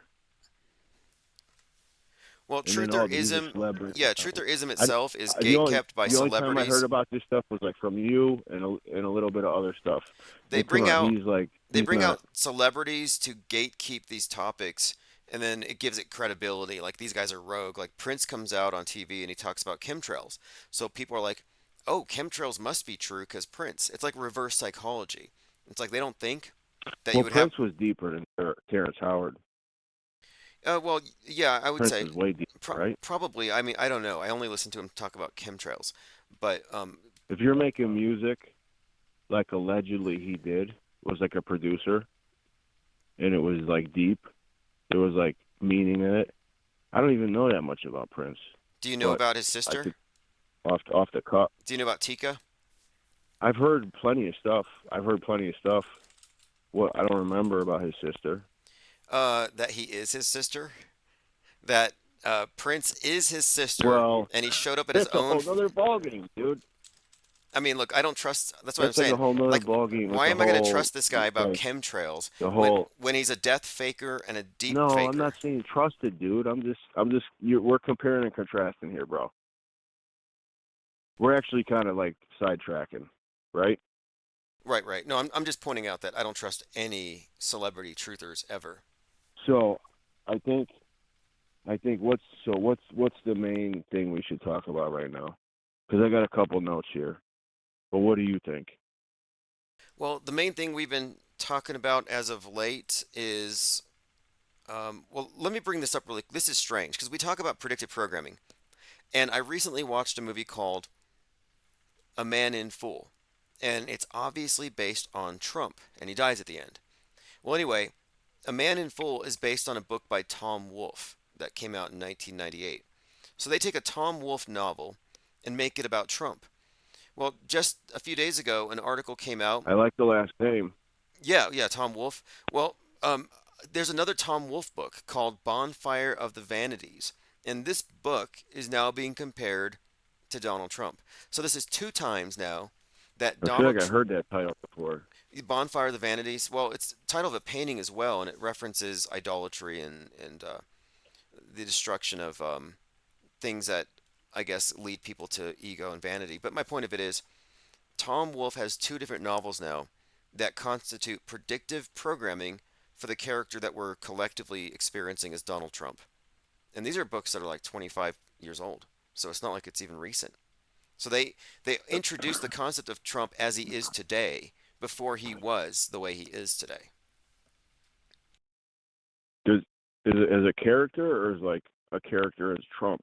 Like the main Like a character like a is resemblance of him? it's a pre-resemblance because this is like a Tom Wolfe character who's What is been. it like? Is it's a different name and everything? Like a different it's just portrayed as like maybe his character and it's like a fictional Yes. Although character that the dude made up. It just although looks in like Trump. in A Man in Full, he's got a company whose name sounds like Trump Time, but he's a real estate magnate. So these are comparisons that are being drawn, but they made it intentional with the movie. But I'm just pointing it out. This is two times now that a Tom Wolfe novel has been demonstrated to be predictive programming for Trump, and the predictive programming is insane right now. There's a article So on. what's the punchline? What this dude's novels? He's portraying these satirical versions of very rich people having falls from grace, collapsing under the weight of their own corruption. Which has been going on since Babylon, right? Well, Donald Trump, 34 felonies. I mean, all these attacks on Trump in the court system are being mirrored in these. Wait, 34? I think it's 34, yeah. Is that what they're saying? 34 felonies? Yeah, and then, And remember, I mean, we've talked about this before. It's like that we love the 33, right? Especially me. But the 34 and the 32 is the number after and the number before. And we see that a lot too.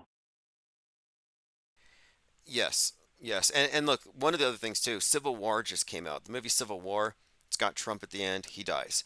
Like, so this is just getting off the chart. This is getting out of control. And then this was posted on Political today. Yeah, Prosecutors seek to hear I, Trump, I'm and not in the movies, but I would like to see that one. That one's like I keep hearing about. I'd like to see it. well, there's this article in Political right now about classified files, and the photo they use has Trump throwing a pen. And weirdly enough, and this was found by Synchromorpheus, the pen looks like a bullet touching his head. Like every day, there's a very prominent image of Donald Trump getting shot, and it's in the subliminal programming, but it's hardly even subliminal.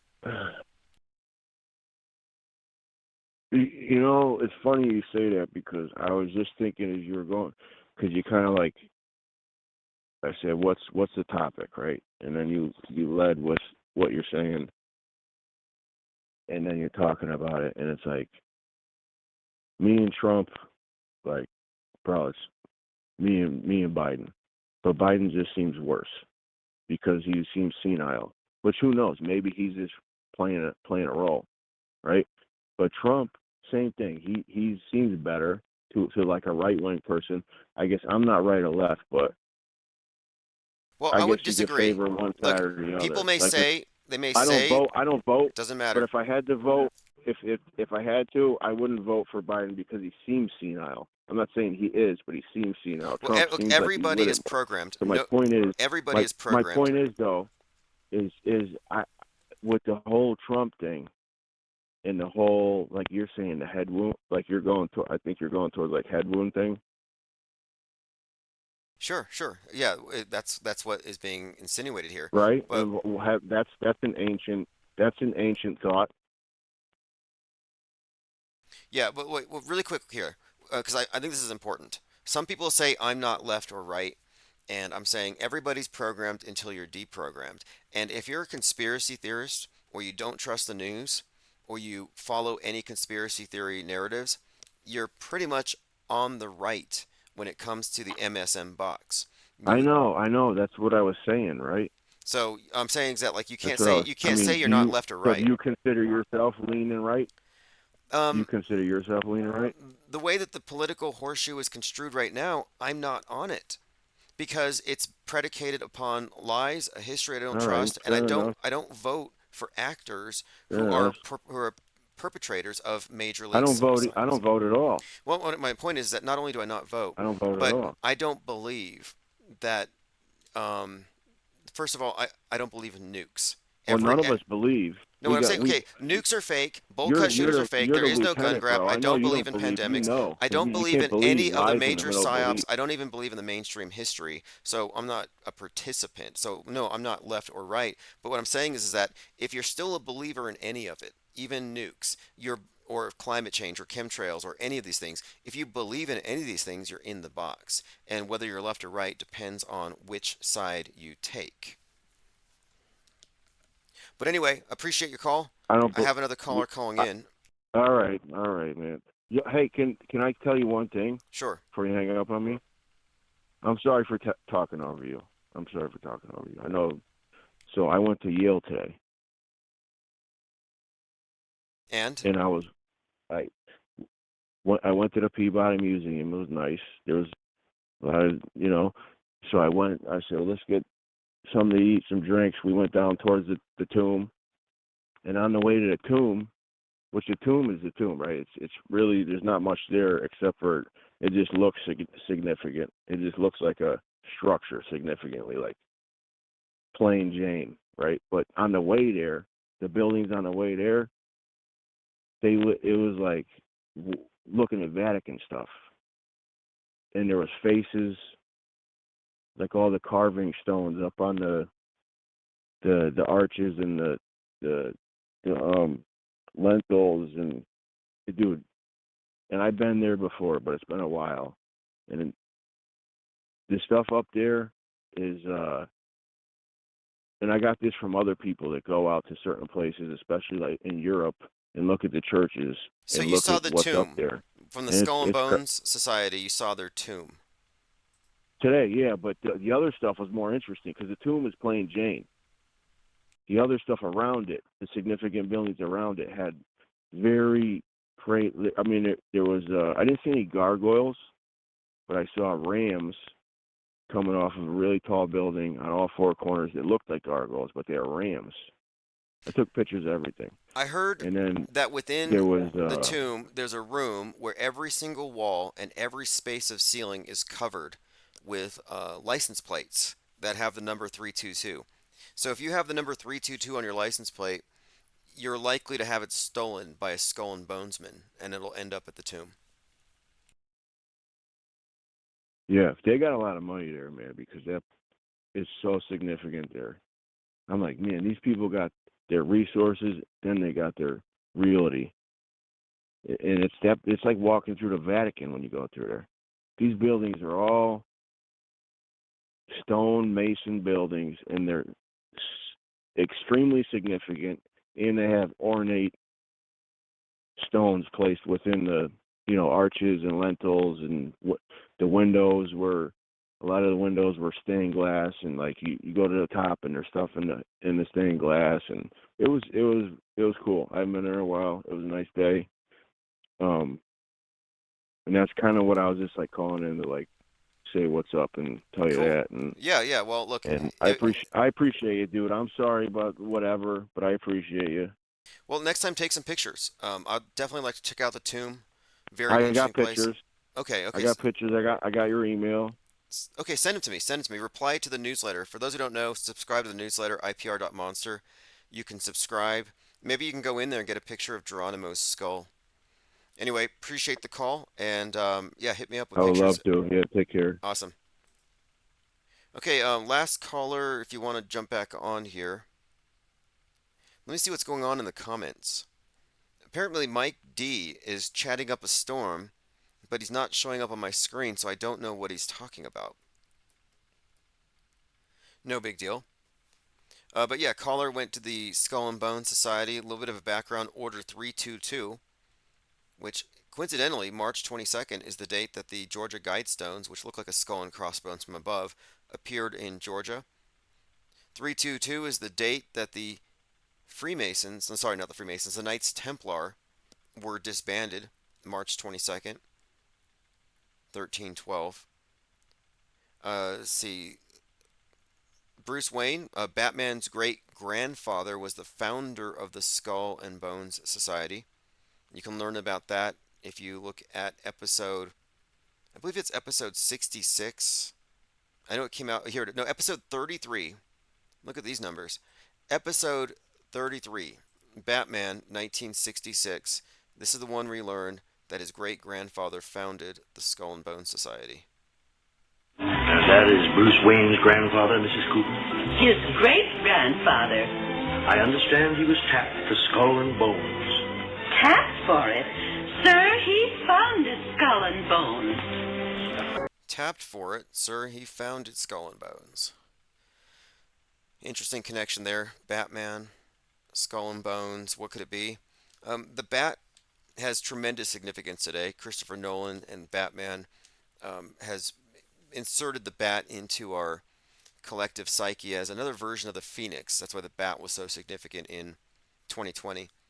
By the way, there's a good movie called Daybreakers. It came out in 2009 about a vampire bat virus shutting down the world 10 years into the future. Worth looking at. Last caller mentioned John Carpenter. If you haven't seen Free Guy, I recommend it. It's a comedy, but it has the idea of the glasses that you see from John Carpenter's They Live. But one of the best movies, in my opinion, that I've ever seen as it relates to understanding media and how the world actually works is In the Mouth of Madness, another John Carpenter. In the Mouth of Madness is this movie about an author who disappears and a private investigator is sent to go find him. And the private investigator learns something, which is about the nature of reality, because it turns out that this author's books, and his name is Kane, Sutter Kane, his books are so popular they outsell the Bible, and it becomes the dominant influence, sort of like the mass media today. The dominant worldview is the one we get through the ubiquitous television screen. Well, in this movie, these books by Sutter Kane become the dominant influence, and reality begins to reflect it. So it's kind of this idea that reality is partly a co-creation, but it's been maintained in a certain, status quo through media and religion under the controls of those who've always held the controls. But in this case, the whole of reality was hacked, more or less, by a single author, who then becomes sort of like a god in a sense. And in The Mouth of Madness, of course, it's a reference to H.P. Lovecraft, who often confronts this idea. And so the investigator goes to meet the author, who's at a typewriter, and behind him is a portal. And this portal is just pure chaos. So it's sort of like in the Bible, it's black, chaos, abyss, and then let there be light, and he speaks the word, and then creation. So here you have this person who's now between creation and the raw material of chaos. So he's like the interpreter. He's the filter of our collective reality, and it's all through his typewriter. It's a fascinating movie, again, In the Mouth of Madness. Commenter says Phoenicians founded Skull and Bones. I've seen some fascinating connections between Skull and Bones, seafaring, pirates, the Jolly Roger thing, and of course the Templar banker thing. All seem to point to the same set of symbols and colors. But the Phoenicians and the Phoenix are also things that are heavily correlated. So I mentioned the bat. Well, the bat was introduced as a phoenix symbol in The Dark Knight Rises. You had the bat-shaped hole in the building, the burning bat sculptures that Christopher Nolan had. Then, of course, you had the bat soup. So the bat has been a symbol of the reset, the thing that triggers the reset. And a phoenix is a symbol of a reset. Burn down, build back better. Kevin Mooring says, no one figured out what the letters were that everyone got during Bush's funeral. See, I tend to think that's mostly QAnon mythology, that they were given some letter that let them know that Trump has blackmail material on everybody. There's a lot of this QAnon mythology. I I'm not holding out any hopium. I'm really not. I think the whole movement is a psyop, extremely pernicious. Definitely idolatry. But what do you all think of this? This is incredible. This image here from Politico. Prosecutors seek to bar Trump from statements imperiling law enforcement. The judge's name is Judge Cannon. And of course, this was posted in our Discord server. Either this is the most blatant predictive programming or a blatant effort into manipulating us into making a false prediction. Yeah, this has got to be one of the more blatant images. And just the other night, I was pointing out when Trump leans left over his podium, the red from the flag behind him looks like blood splatter. So, like, this is really consistent. Mason Free says, I have info. If you want to call in, the number's on the screen. We're open phones for 9 more minutes. 9 more minutes. The number is 563 999 3664. All right, let's continue here. We'll see if we can get to all my notes. I believe we did. I mentioned this on the last call. Another Tom Wolfe book, Bonfire of the Vanities, says here Trump still lives in the 1980s. The era that shaped Mr. Trump was best encapsulated by the author The Bonfire of the Vanities, in which a wealthy investment banker strikes a young black man in a hit and run in the Bronx amid widespread racial tension and is ultimately tried in the borough's beaten down criminal courthouse as the tabloids devour the story. So again, Tom Wolfe wrote A Man in Fool, and in Man in Fool, this movie was, or the series was produced for Netflix starting in 2021. And it perfectly aligns, well, that's when they actually created it, but it's out right now. And it is 100% concurrent with what is going on with Trump right now.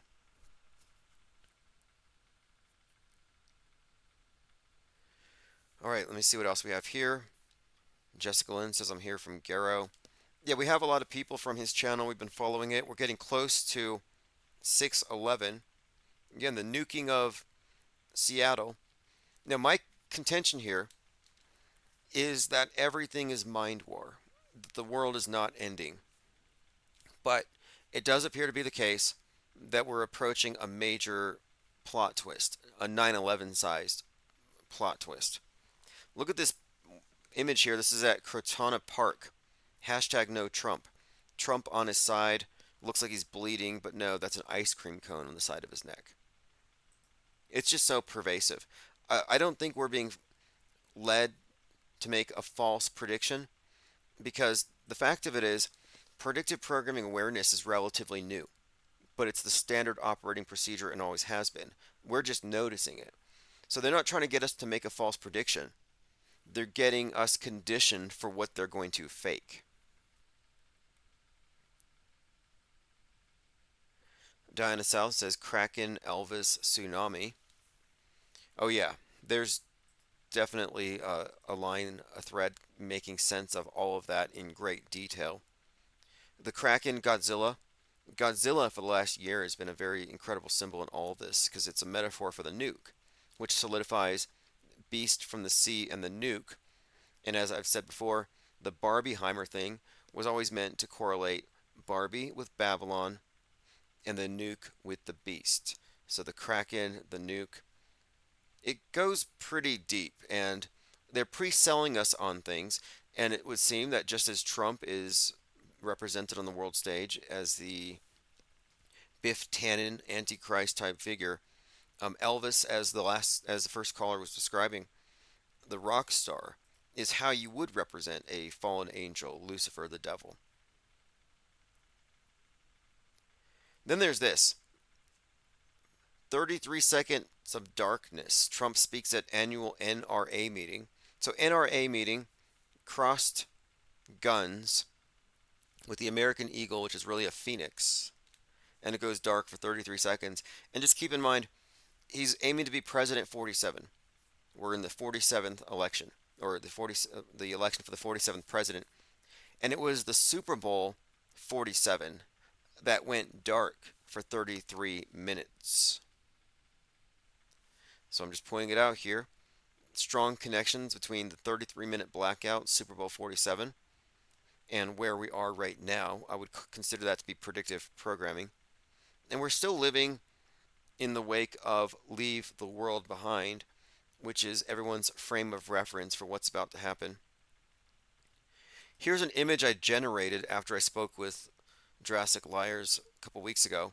Elvis, Kraken, Space Needle, lots of important numbers. Dewis and Paris says, imagine if Elvis called in. Well, let's see if that guy who, if Richie from Boston can call back, and this time do an Elvis impersonation. He sometimes calls in. He impersonates Klaus Schwab. Other times he impersonates the comedian 5 Minutes of Fame. Maybe he'll call in and impersonate Elvis. And there's another Elvis impersonator on the world stage right now. His name is Bob Joyce. Bob Joyce is a pastor and a singer and a QAnoner who's going to be speaking in August, a few days before Elvis's birthday. And a lot of noners believe he's Elvis, although he is less of a contender for Elvis than Donald Trump. But there's debates right now as to whether Donald Trump is Elvis or whether he's JFK. That's the state of Trutherville today. It's worse than the Mandela effect. Everything is true, nothing, what is it? Nothing is, I think it's, nothing is true, everything is permitted. Are you all familiar with that? It's from the Old Man in the Mountain, the Hashishin cult. Okay, we have another caller here. We have 3 minutes and 30 seconds, so.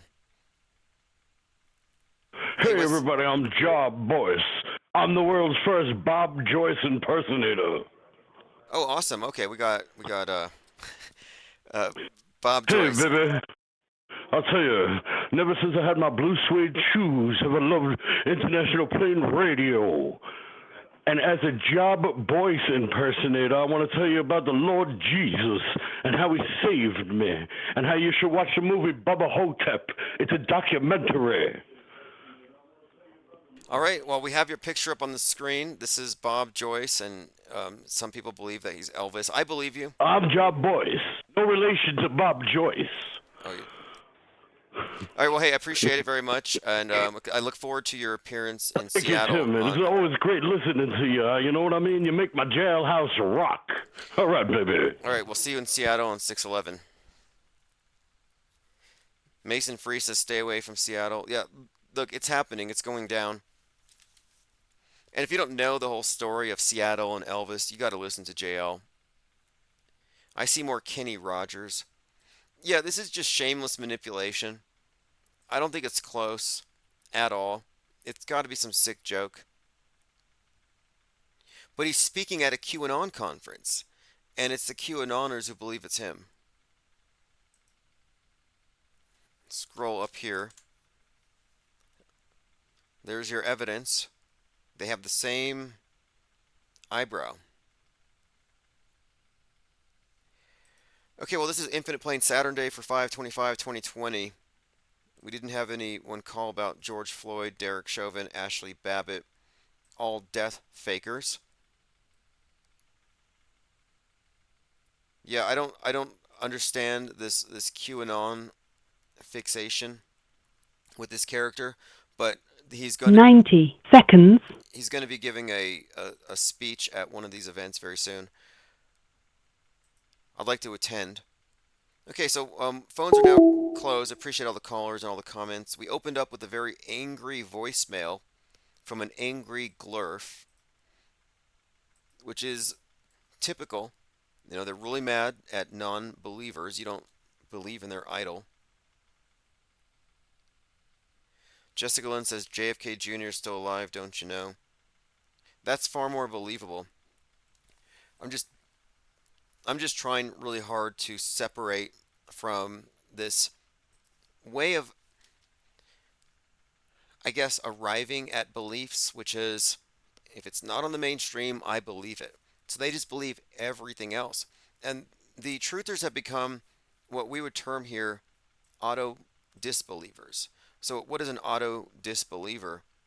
An auto disbeliever is someone who automatically, in a reactionary way, disbelieves whatever is on the mainstream. And that's just not good enough. That's not good enough because what it means is no discernment. So if there's no discernment and you're just automatically taking the opposite stance, then you're pretty much going to be lined up behind all these Pied Pipers with their red pills, not knowing that the pharmaceutical company that makes the red pills also make the blue pills. These are all mind control. There's mainstream mind control and alternative mind control. Roxy W says, y'all think Isaac Happy's still alive? Yes. I don't think that he died. I don't think that he was tossed off of a 22-foot bridge on Route 66. I actually went there to the place where Cappy supposedly died. No way. I watched the video, the cameras that they had there. They had the body cams, and no, it was fake. Donna South says, thanks, Tim. Who's getting swatted these days? Isn't that happening anymore? Let's see. Swatting is kind of out. Now it's getting full blown arrested. Like Steve Bannon. I don't know if anybody cares. I don't think anybody does. Steve Bannon's going to be going to jail soon, I believe, for January 6th. He should be in jail for scamming $4 million out of some fund to build the wall, which he didn't do. But no, they've moved up. Now it's all about getting arrested. Getting swatted is not enough. Jessica Lynn says Tom Hanks with those creepy tweets fake. Yeah, I think Tom Hanks was playing the role of a villain. He's too well integrated into the predictive programming. Remember, he was in Dan Brown's Inferno, and Inferno is about a supervirus called Inferno. And Dan Brown's movie has Tom Hanks waking up in quarantine in a hospital in Italy. Well, at the time that the pandemic started, Tom Hanks had to go into quarantine in Australia while Italy was on lockdown. Just one minor example. But Tom Hanks is also a huge figure within the QAnon list of villains. And so he is definitely playing into it. I mean, there's no doubt that he has been a part of some very questionable skits. And the fact that he's playing Geppetto in, I guess, a Pinocchio remake doesn't really um, make him seem any less villainous. But there's a point here where obviously we have to admit that there is an active psyop, but is it real or is it there to create the opposition? And that's the level of gameplay that we see at work here. That's right, Lean Dion points out that Hanks was filming Elvis at the time. Roxy W says, I think the entire Diddy thing is another humiliation ritual. Yeah, the Diddy thing strikes me as another Epstein type situation where it's a lot of talk, a lot of hype, but nobody's going to go to jail. Nothing's going to be exposed. None of this supposed blackmail material is going to come out to anything. Jay Digg says Tom Hanks starred in the film adaptation of Bonfire of the Vanities. Very interesting. Well, I'm new to Tom Wolfe's books, but having watched A Man in Full, I realized they took a book from 30 years ago that had already built this character. So they have been building the Biff Tannen version of Trump, the Trump he is right now. He's being built up. In fact, the earliest example of predictive programming involving Donald Trump would be Trackdown from 1958. And even then, he was a con man selling a village on a wall to protect them from a cosmic threat. So think build the wall, Space Force. It's all there. But anyway, this QAnon thing, yeah, we're all sick of it. We all have Q fatigue. But the trolls that get paid to promote it are still actively at work. And it's not new. It's an amalgamation of a lot of other conspiracies and cults, and I think it's serving its purpose quite well because it seems like what they're trying to do is get the public to acquiesce with the idea that the MAGA ban needs to go. Like we all agreed, we cannot coexist with radical Islam. Well, we can no longer coexist with radical MAGA, with QAnon extremists. And in my opinion, this is going to end up with some kind of domestic violent extremist getting radicalized online, which blames Twitter and X and Musk with right wing ideology, which aligns them with the Russians, that gets them to coordinate to get Seattle nuked. Like, I think the next 9/11 is going to be domestic violent extremists. All right, let's see here. 5 Minutes of Fame says Trump and the Patriots got everyone where they want them. Dave X22. I think it's interesting how the term patriot has been co opted. When I see patriot, I see it spelled Pay. Patriot. Sort of like I spell PSYOP with a dollar sign. But how are these individuals calling themselves patriots when they believe in extraordinary renditions, secret tribunals, and mass executions without any kind of public trials? I mean, that's insane. It's against American values. I don't think they're very patriotic in that sense. Dewis in Paris says, I see parrot. I see hopium addicts. I see a lot of people who are addicted to the chicken feed, the breadcrumbing, which is really what it ultimately is. But we've been observing the evolution of these various conspiracy movements and how the media has reacted. I mean, the media even went so far as to start referring to conspiracy theorists as conspiracists because it's not even subliminal. Conspiracists. Because they want to say that if you don't trust the mainstream news, you must therefore be a racist, bigot, xenophobe, and everything else. And in many ways, they're right, in a sense that the conspiracy theories, conspiracy culture has its home on the far right. The left wing is the mainstream, which is still just as much conspiratorial when you get down to it. All right, so this has been fantastic. Appreciate all the callers. It's one of the things that defines this channel, Infinite Plane Radio. It's mind war inoculation, but we're collectively working on a puzzle, with so many pieces, a million-piece puzzle. One person couldn't possibly put it together or have the big perspective. So there's a lot of research that goes into this. And we're certainly not driven by any kind of hate or any kind of religious ideology, but we are driven by curiosity because we have disabused ourselves of so many false explanations. Gerald says, has IPS done a Terrence Howard bid yet? I'm going to listen to the entire Terrence Howard and I'll take notes. I dismissed it as what it is, what I believe it is at first, but there's a reason for everything they put out there. There's a reason why Joe Rogan is auto hoax adjacent right now. He's practically auto hoaxing the atom bomb, and that shouldn't be happening, which suggests to me that they're trying to drown out the conversation. But Terrence Howard is likely there as some kind of a discrediting operation. Like, oh, you don't trust mainstream science, but you automatically trust this nonsense. Peace Nix Penguinati, exactly. Yeah, look, I'm also open about being an inactivist, and I'm not pro-war. Like, I'm anti-war. And you can't say you're anti-war if you're a participant in the Psy-War. Lean Dion says, those backward flat earthers, Terrence Howard. Yeah, Terrence Howard is also a globe earther, a ball earther, who believes that planets create their moons through a process that he elegantly described as defecation. And that Jupiter's storm, the eye in the storm, yeah, that's not an eye. And soon, something's going to come out of it, another moon or something. So he builds upon the establishment model and slightly alters it. I would consider that to be MSM+. I don't think you can arrive at an objective perspective of the world without subtracting lies first. You can't build on their lies. This is where truthers get it wrong.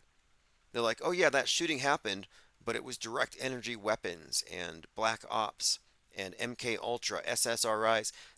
They add on to the lie to make it more palatable.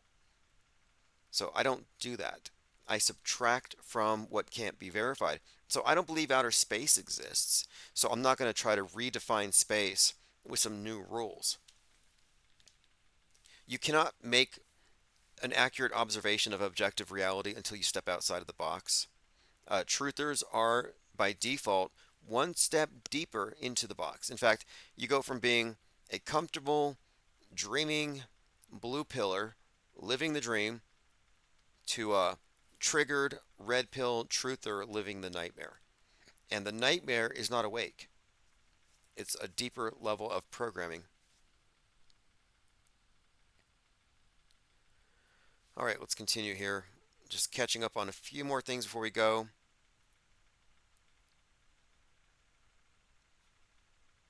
Rosemary's Baby has been compared to Kate Middleton, who wore an identical dress to Rosemary. Very interesting. I don't think so. I think Trump's the Antichrist. I don't think we're waiting for another baby to be born. We have another clip here from Terrence Howard. I'll watch the whole thing before I totally judge it. I'm trying to withhold judgment, even though he did describe waking up in the womb. And if that's your starting point, look, even if it's true, I won't say something that I know is true in my own life that is purely anecdotal that would require you to suspend skepticism. So for him to say, yeah, I was in the womb, I remember it, that requires that you suspend your skepticism for a minute. So he's putting a lot on his audiences to not just call bullshit. And so I wouldn't really do that. And so it has me wondering, is he not aware of how that would be perceived by others? Or is he just too comfortable and too confident making these extraordinary claims? Kevin Mooring says, One Eye Symbolism no one talks about, Jack Sparrow. I'll have to watch those as well. Jack Sparrow from Pirates of the Caribbean. And isn't Jack Sparrow the name of the main character in Fight Club? Yes. Yes. I believe that's the same character, the same name. Tyler Durden or Jack Sparrow. Jessica says, getting black pilled led me to God, so for me, net positive. Yeah, I would say something about that too. I looked into conspiracies for a long time. I was reading, David Icke. When 9/11 happened, I was already up to speed with a lot of that stuff. And I just didn't question a lot of it. I just kind of tacitly accepted it as more likely than the mainstream. So I went through this process of being a run of the mill conspiracy theorist with a very dark view of reality into becoming a skeptic and then realizing that the black pill version of reality is fake and the truth of it is very white pilled, and that it's less of a physically threatening world, more of a mental war that they want to get you into, in a perpetual state of fear, which makes you controllable, keeps you low vibe, keeps you stuck in the here and now. They truncate your experience in terms of your perception of how far we can go into the future with end times, but also your range of movement. And of course, when I say they, it's just like the immersive illusion that we're in. It's intrinsically designed to control us, but it's done at the level of the mind. It's how the multitudes are controlled by the few. Dewis in Paris says, I am Jack's smirking revenge. Yeah, so Jack, in that movie, his power animal is the penguin, interestingly. But if you watch that movie again, there's a scene where he's in front of the Century City Twin Towers, talking about wrapping the columns of buildings or covering it in explosive gelatin. And gelatin is the name of the art group that was hanging out on the 91st floor of one of the towers for months. and they were the ones who constructed some of the special effects which we saw on 9/11.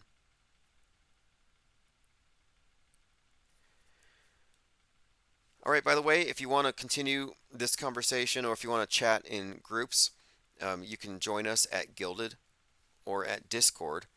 So we will be doing more group chats if you don't want to miss those, or if you want to go deeper into any of these topics. And of course, if you don't want to call in live, I would recommend joining us. So go to ips.monster, subscribe for the newsletters, live stream notifications, and full access to all of our hangouts. Kevin Morton says, Meatloaf was in Fight Club, Bat Out of Hell. Oh, interesting.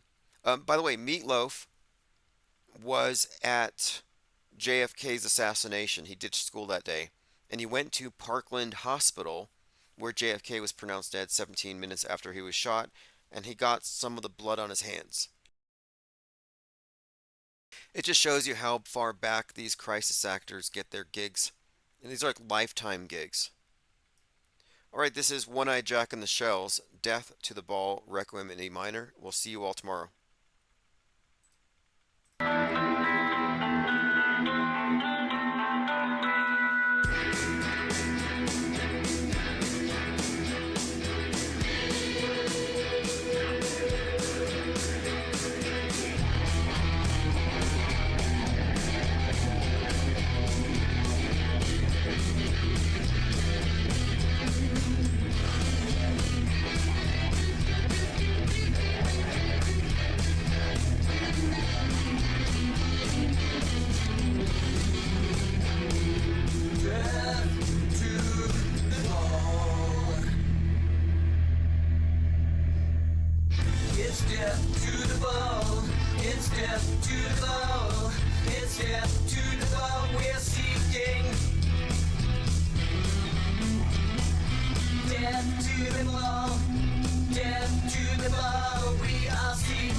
Going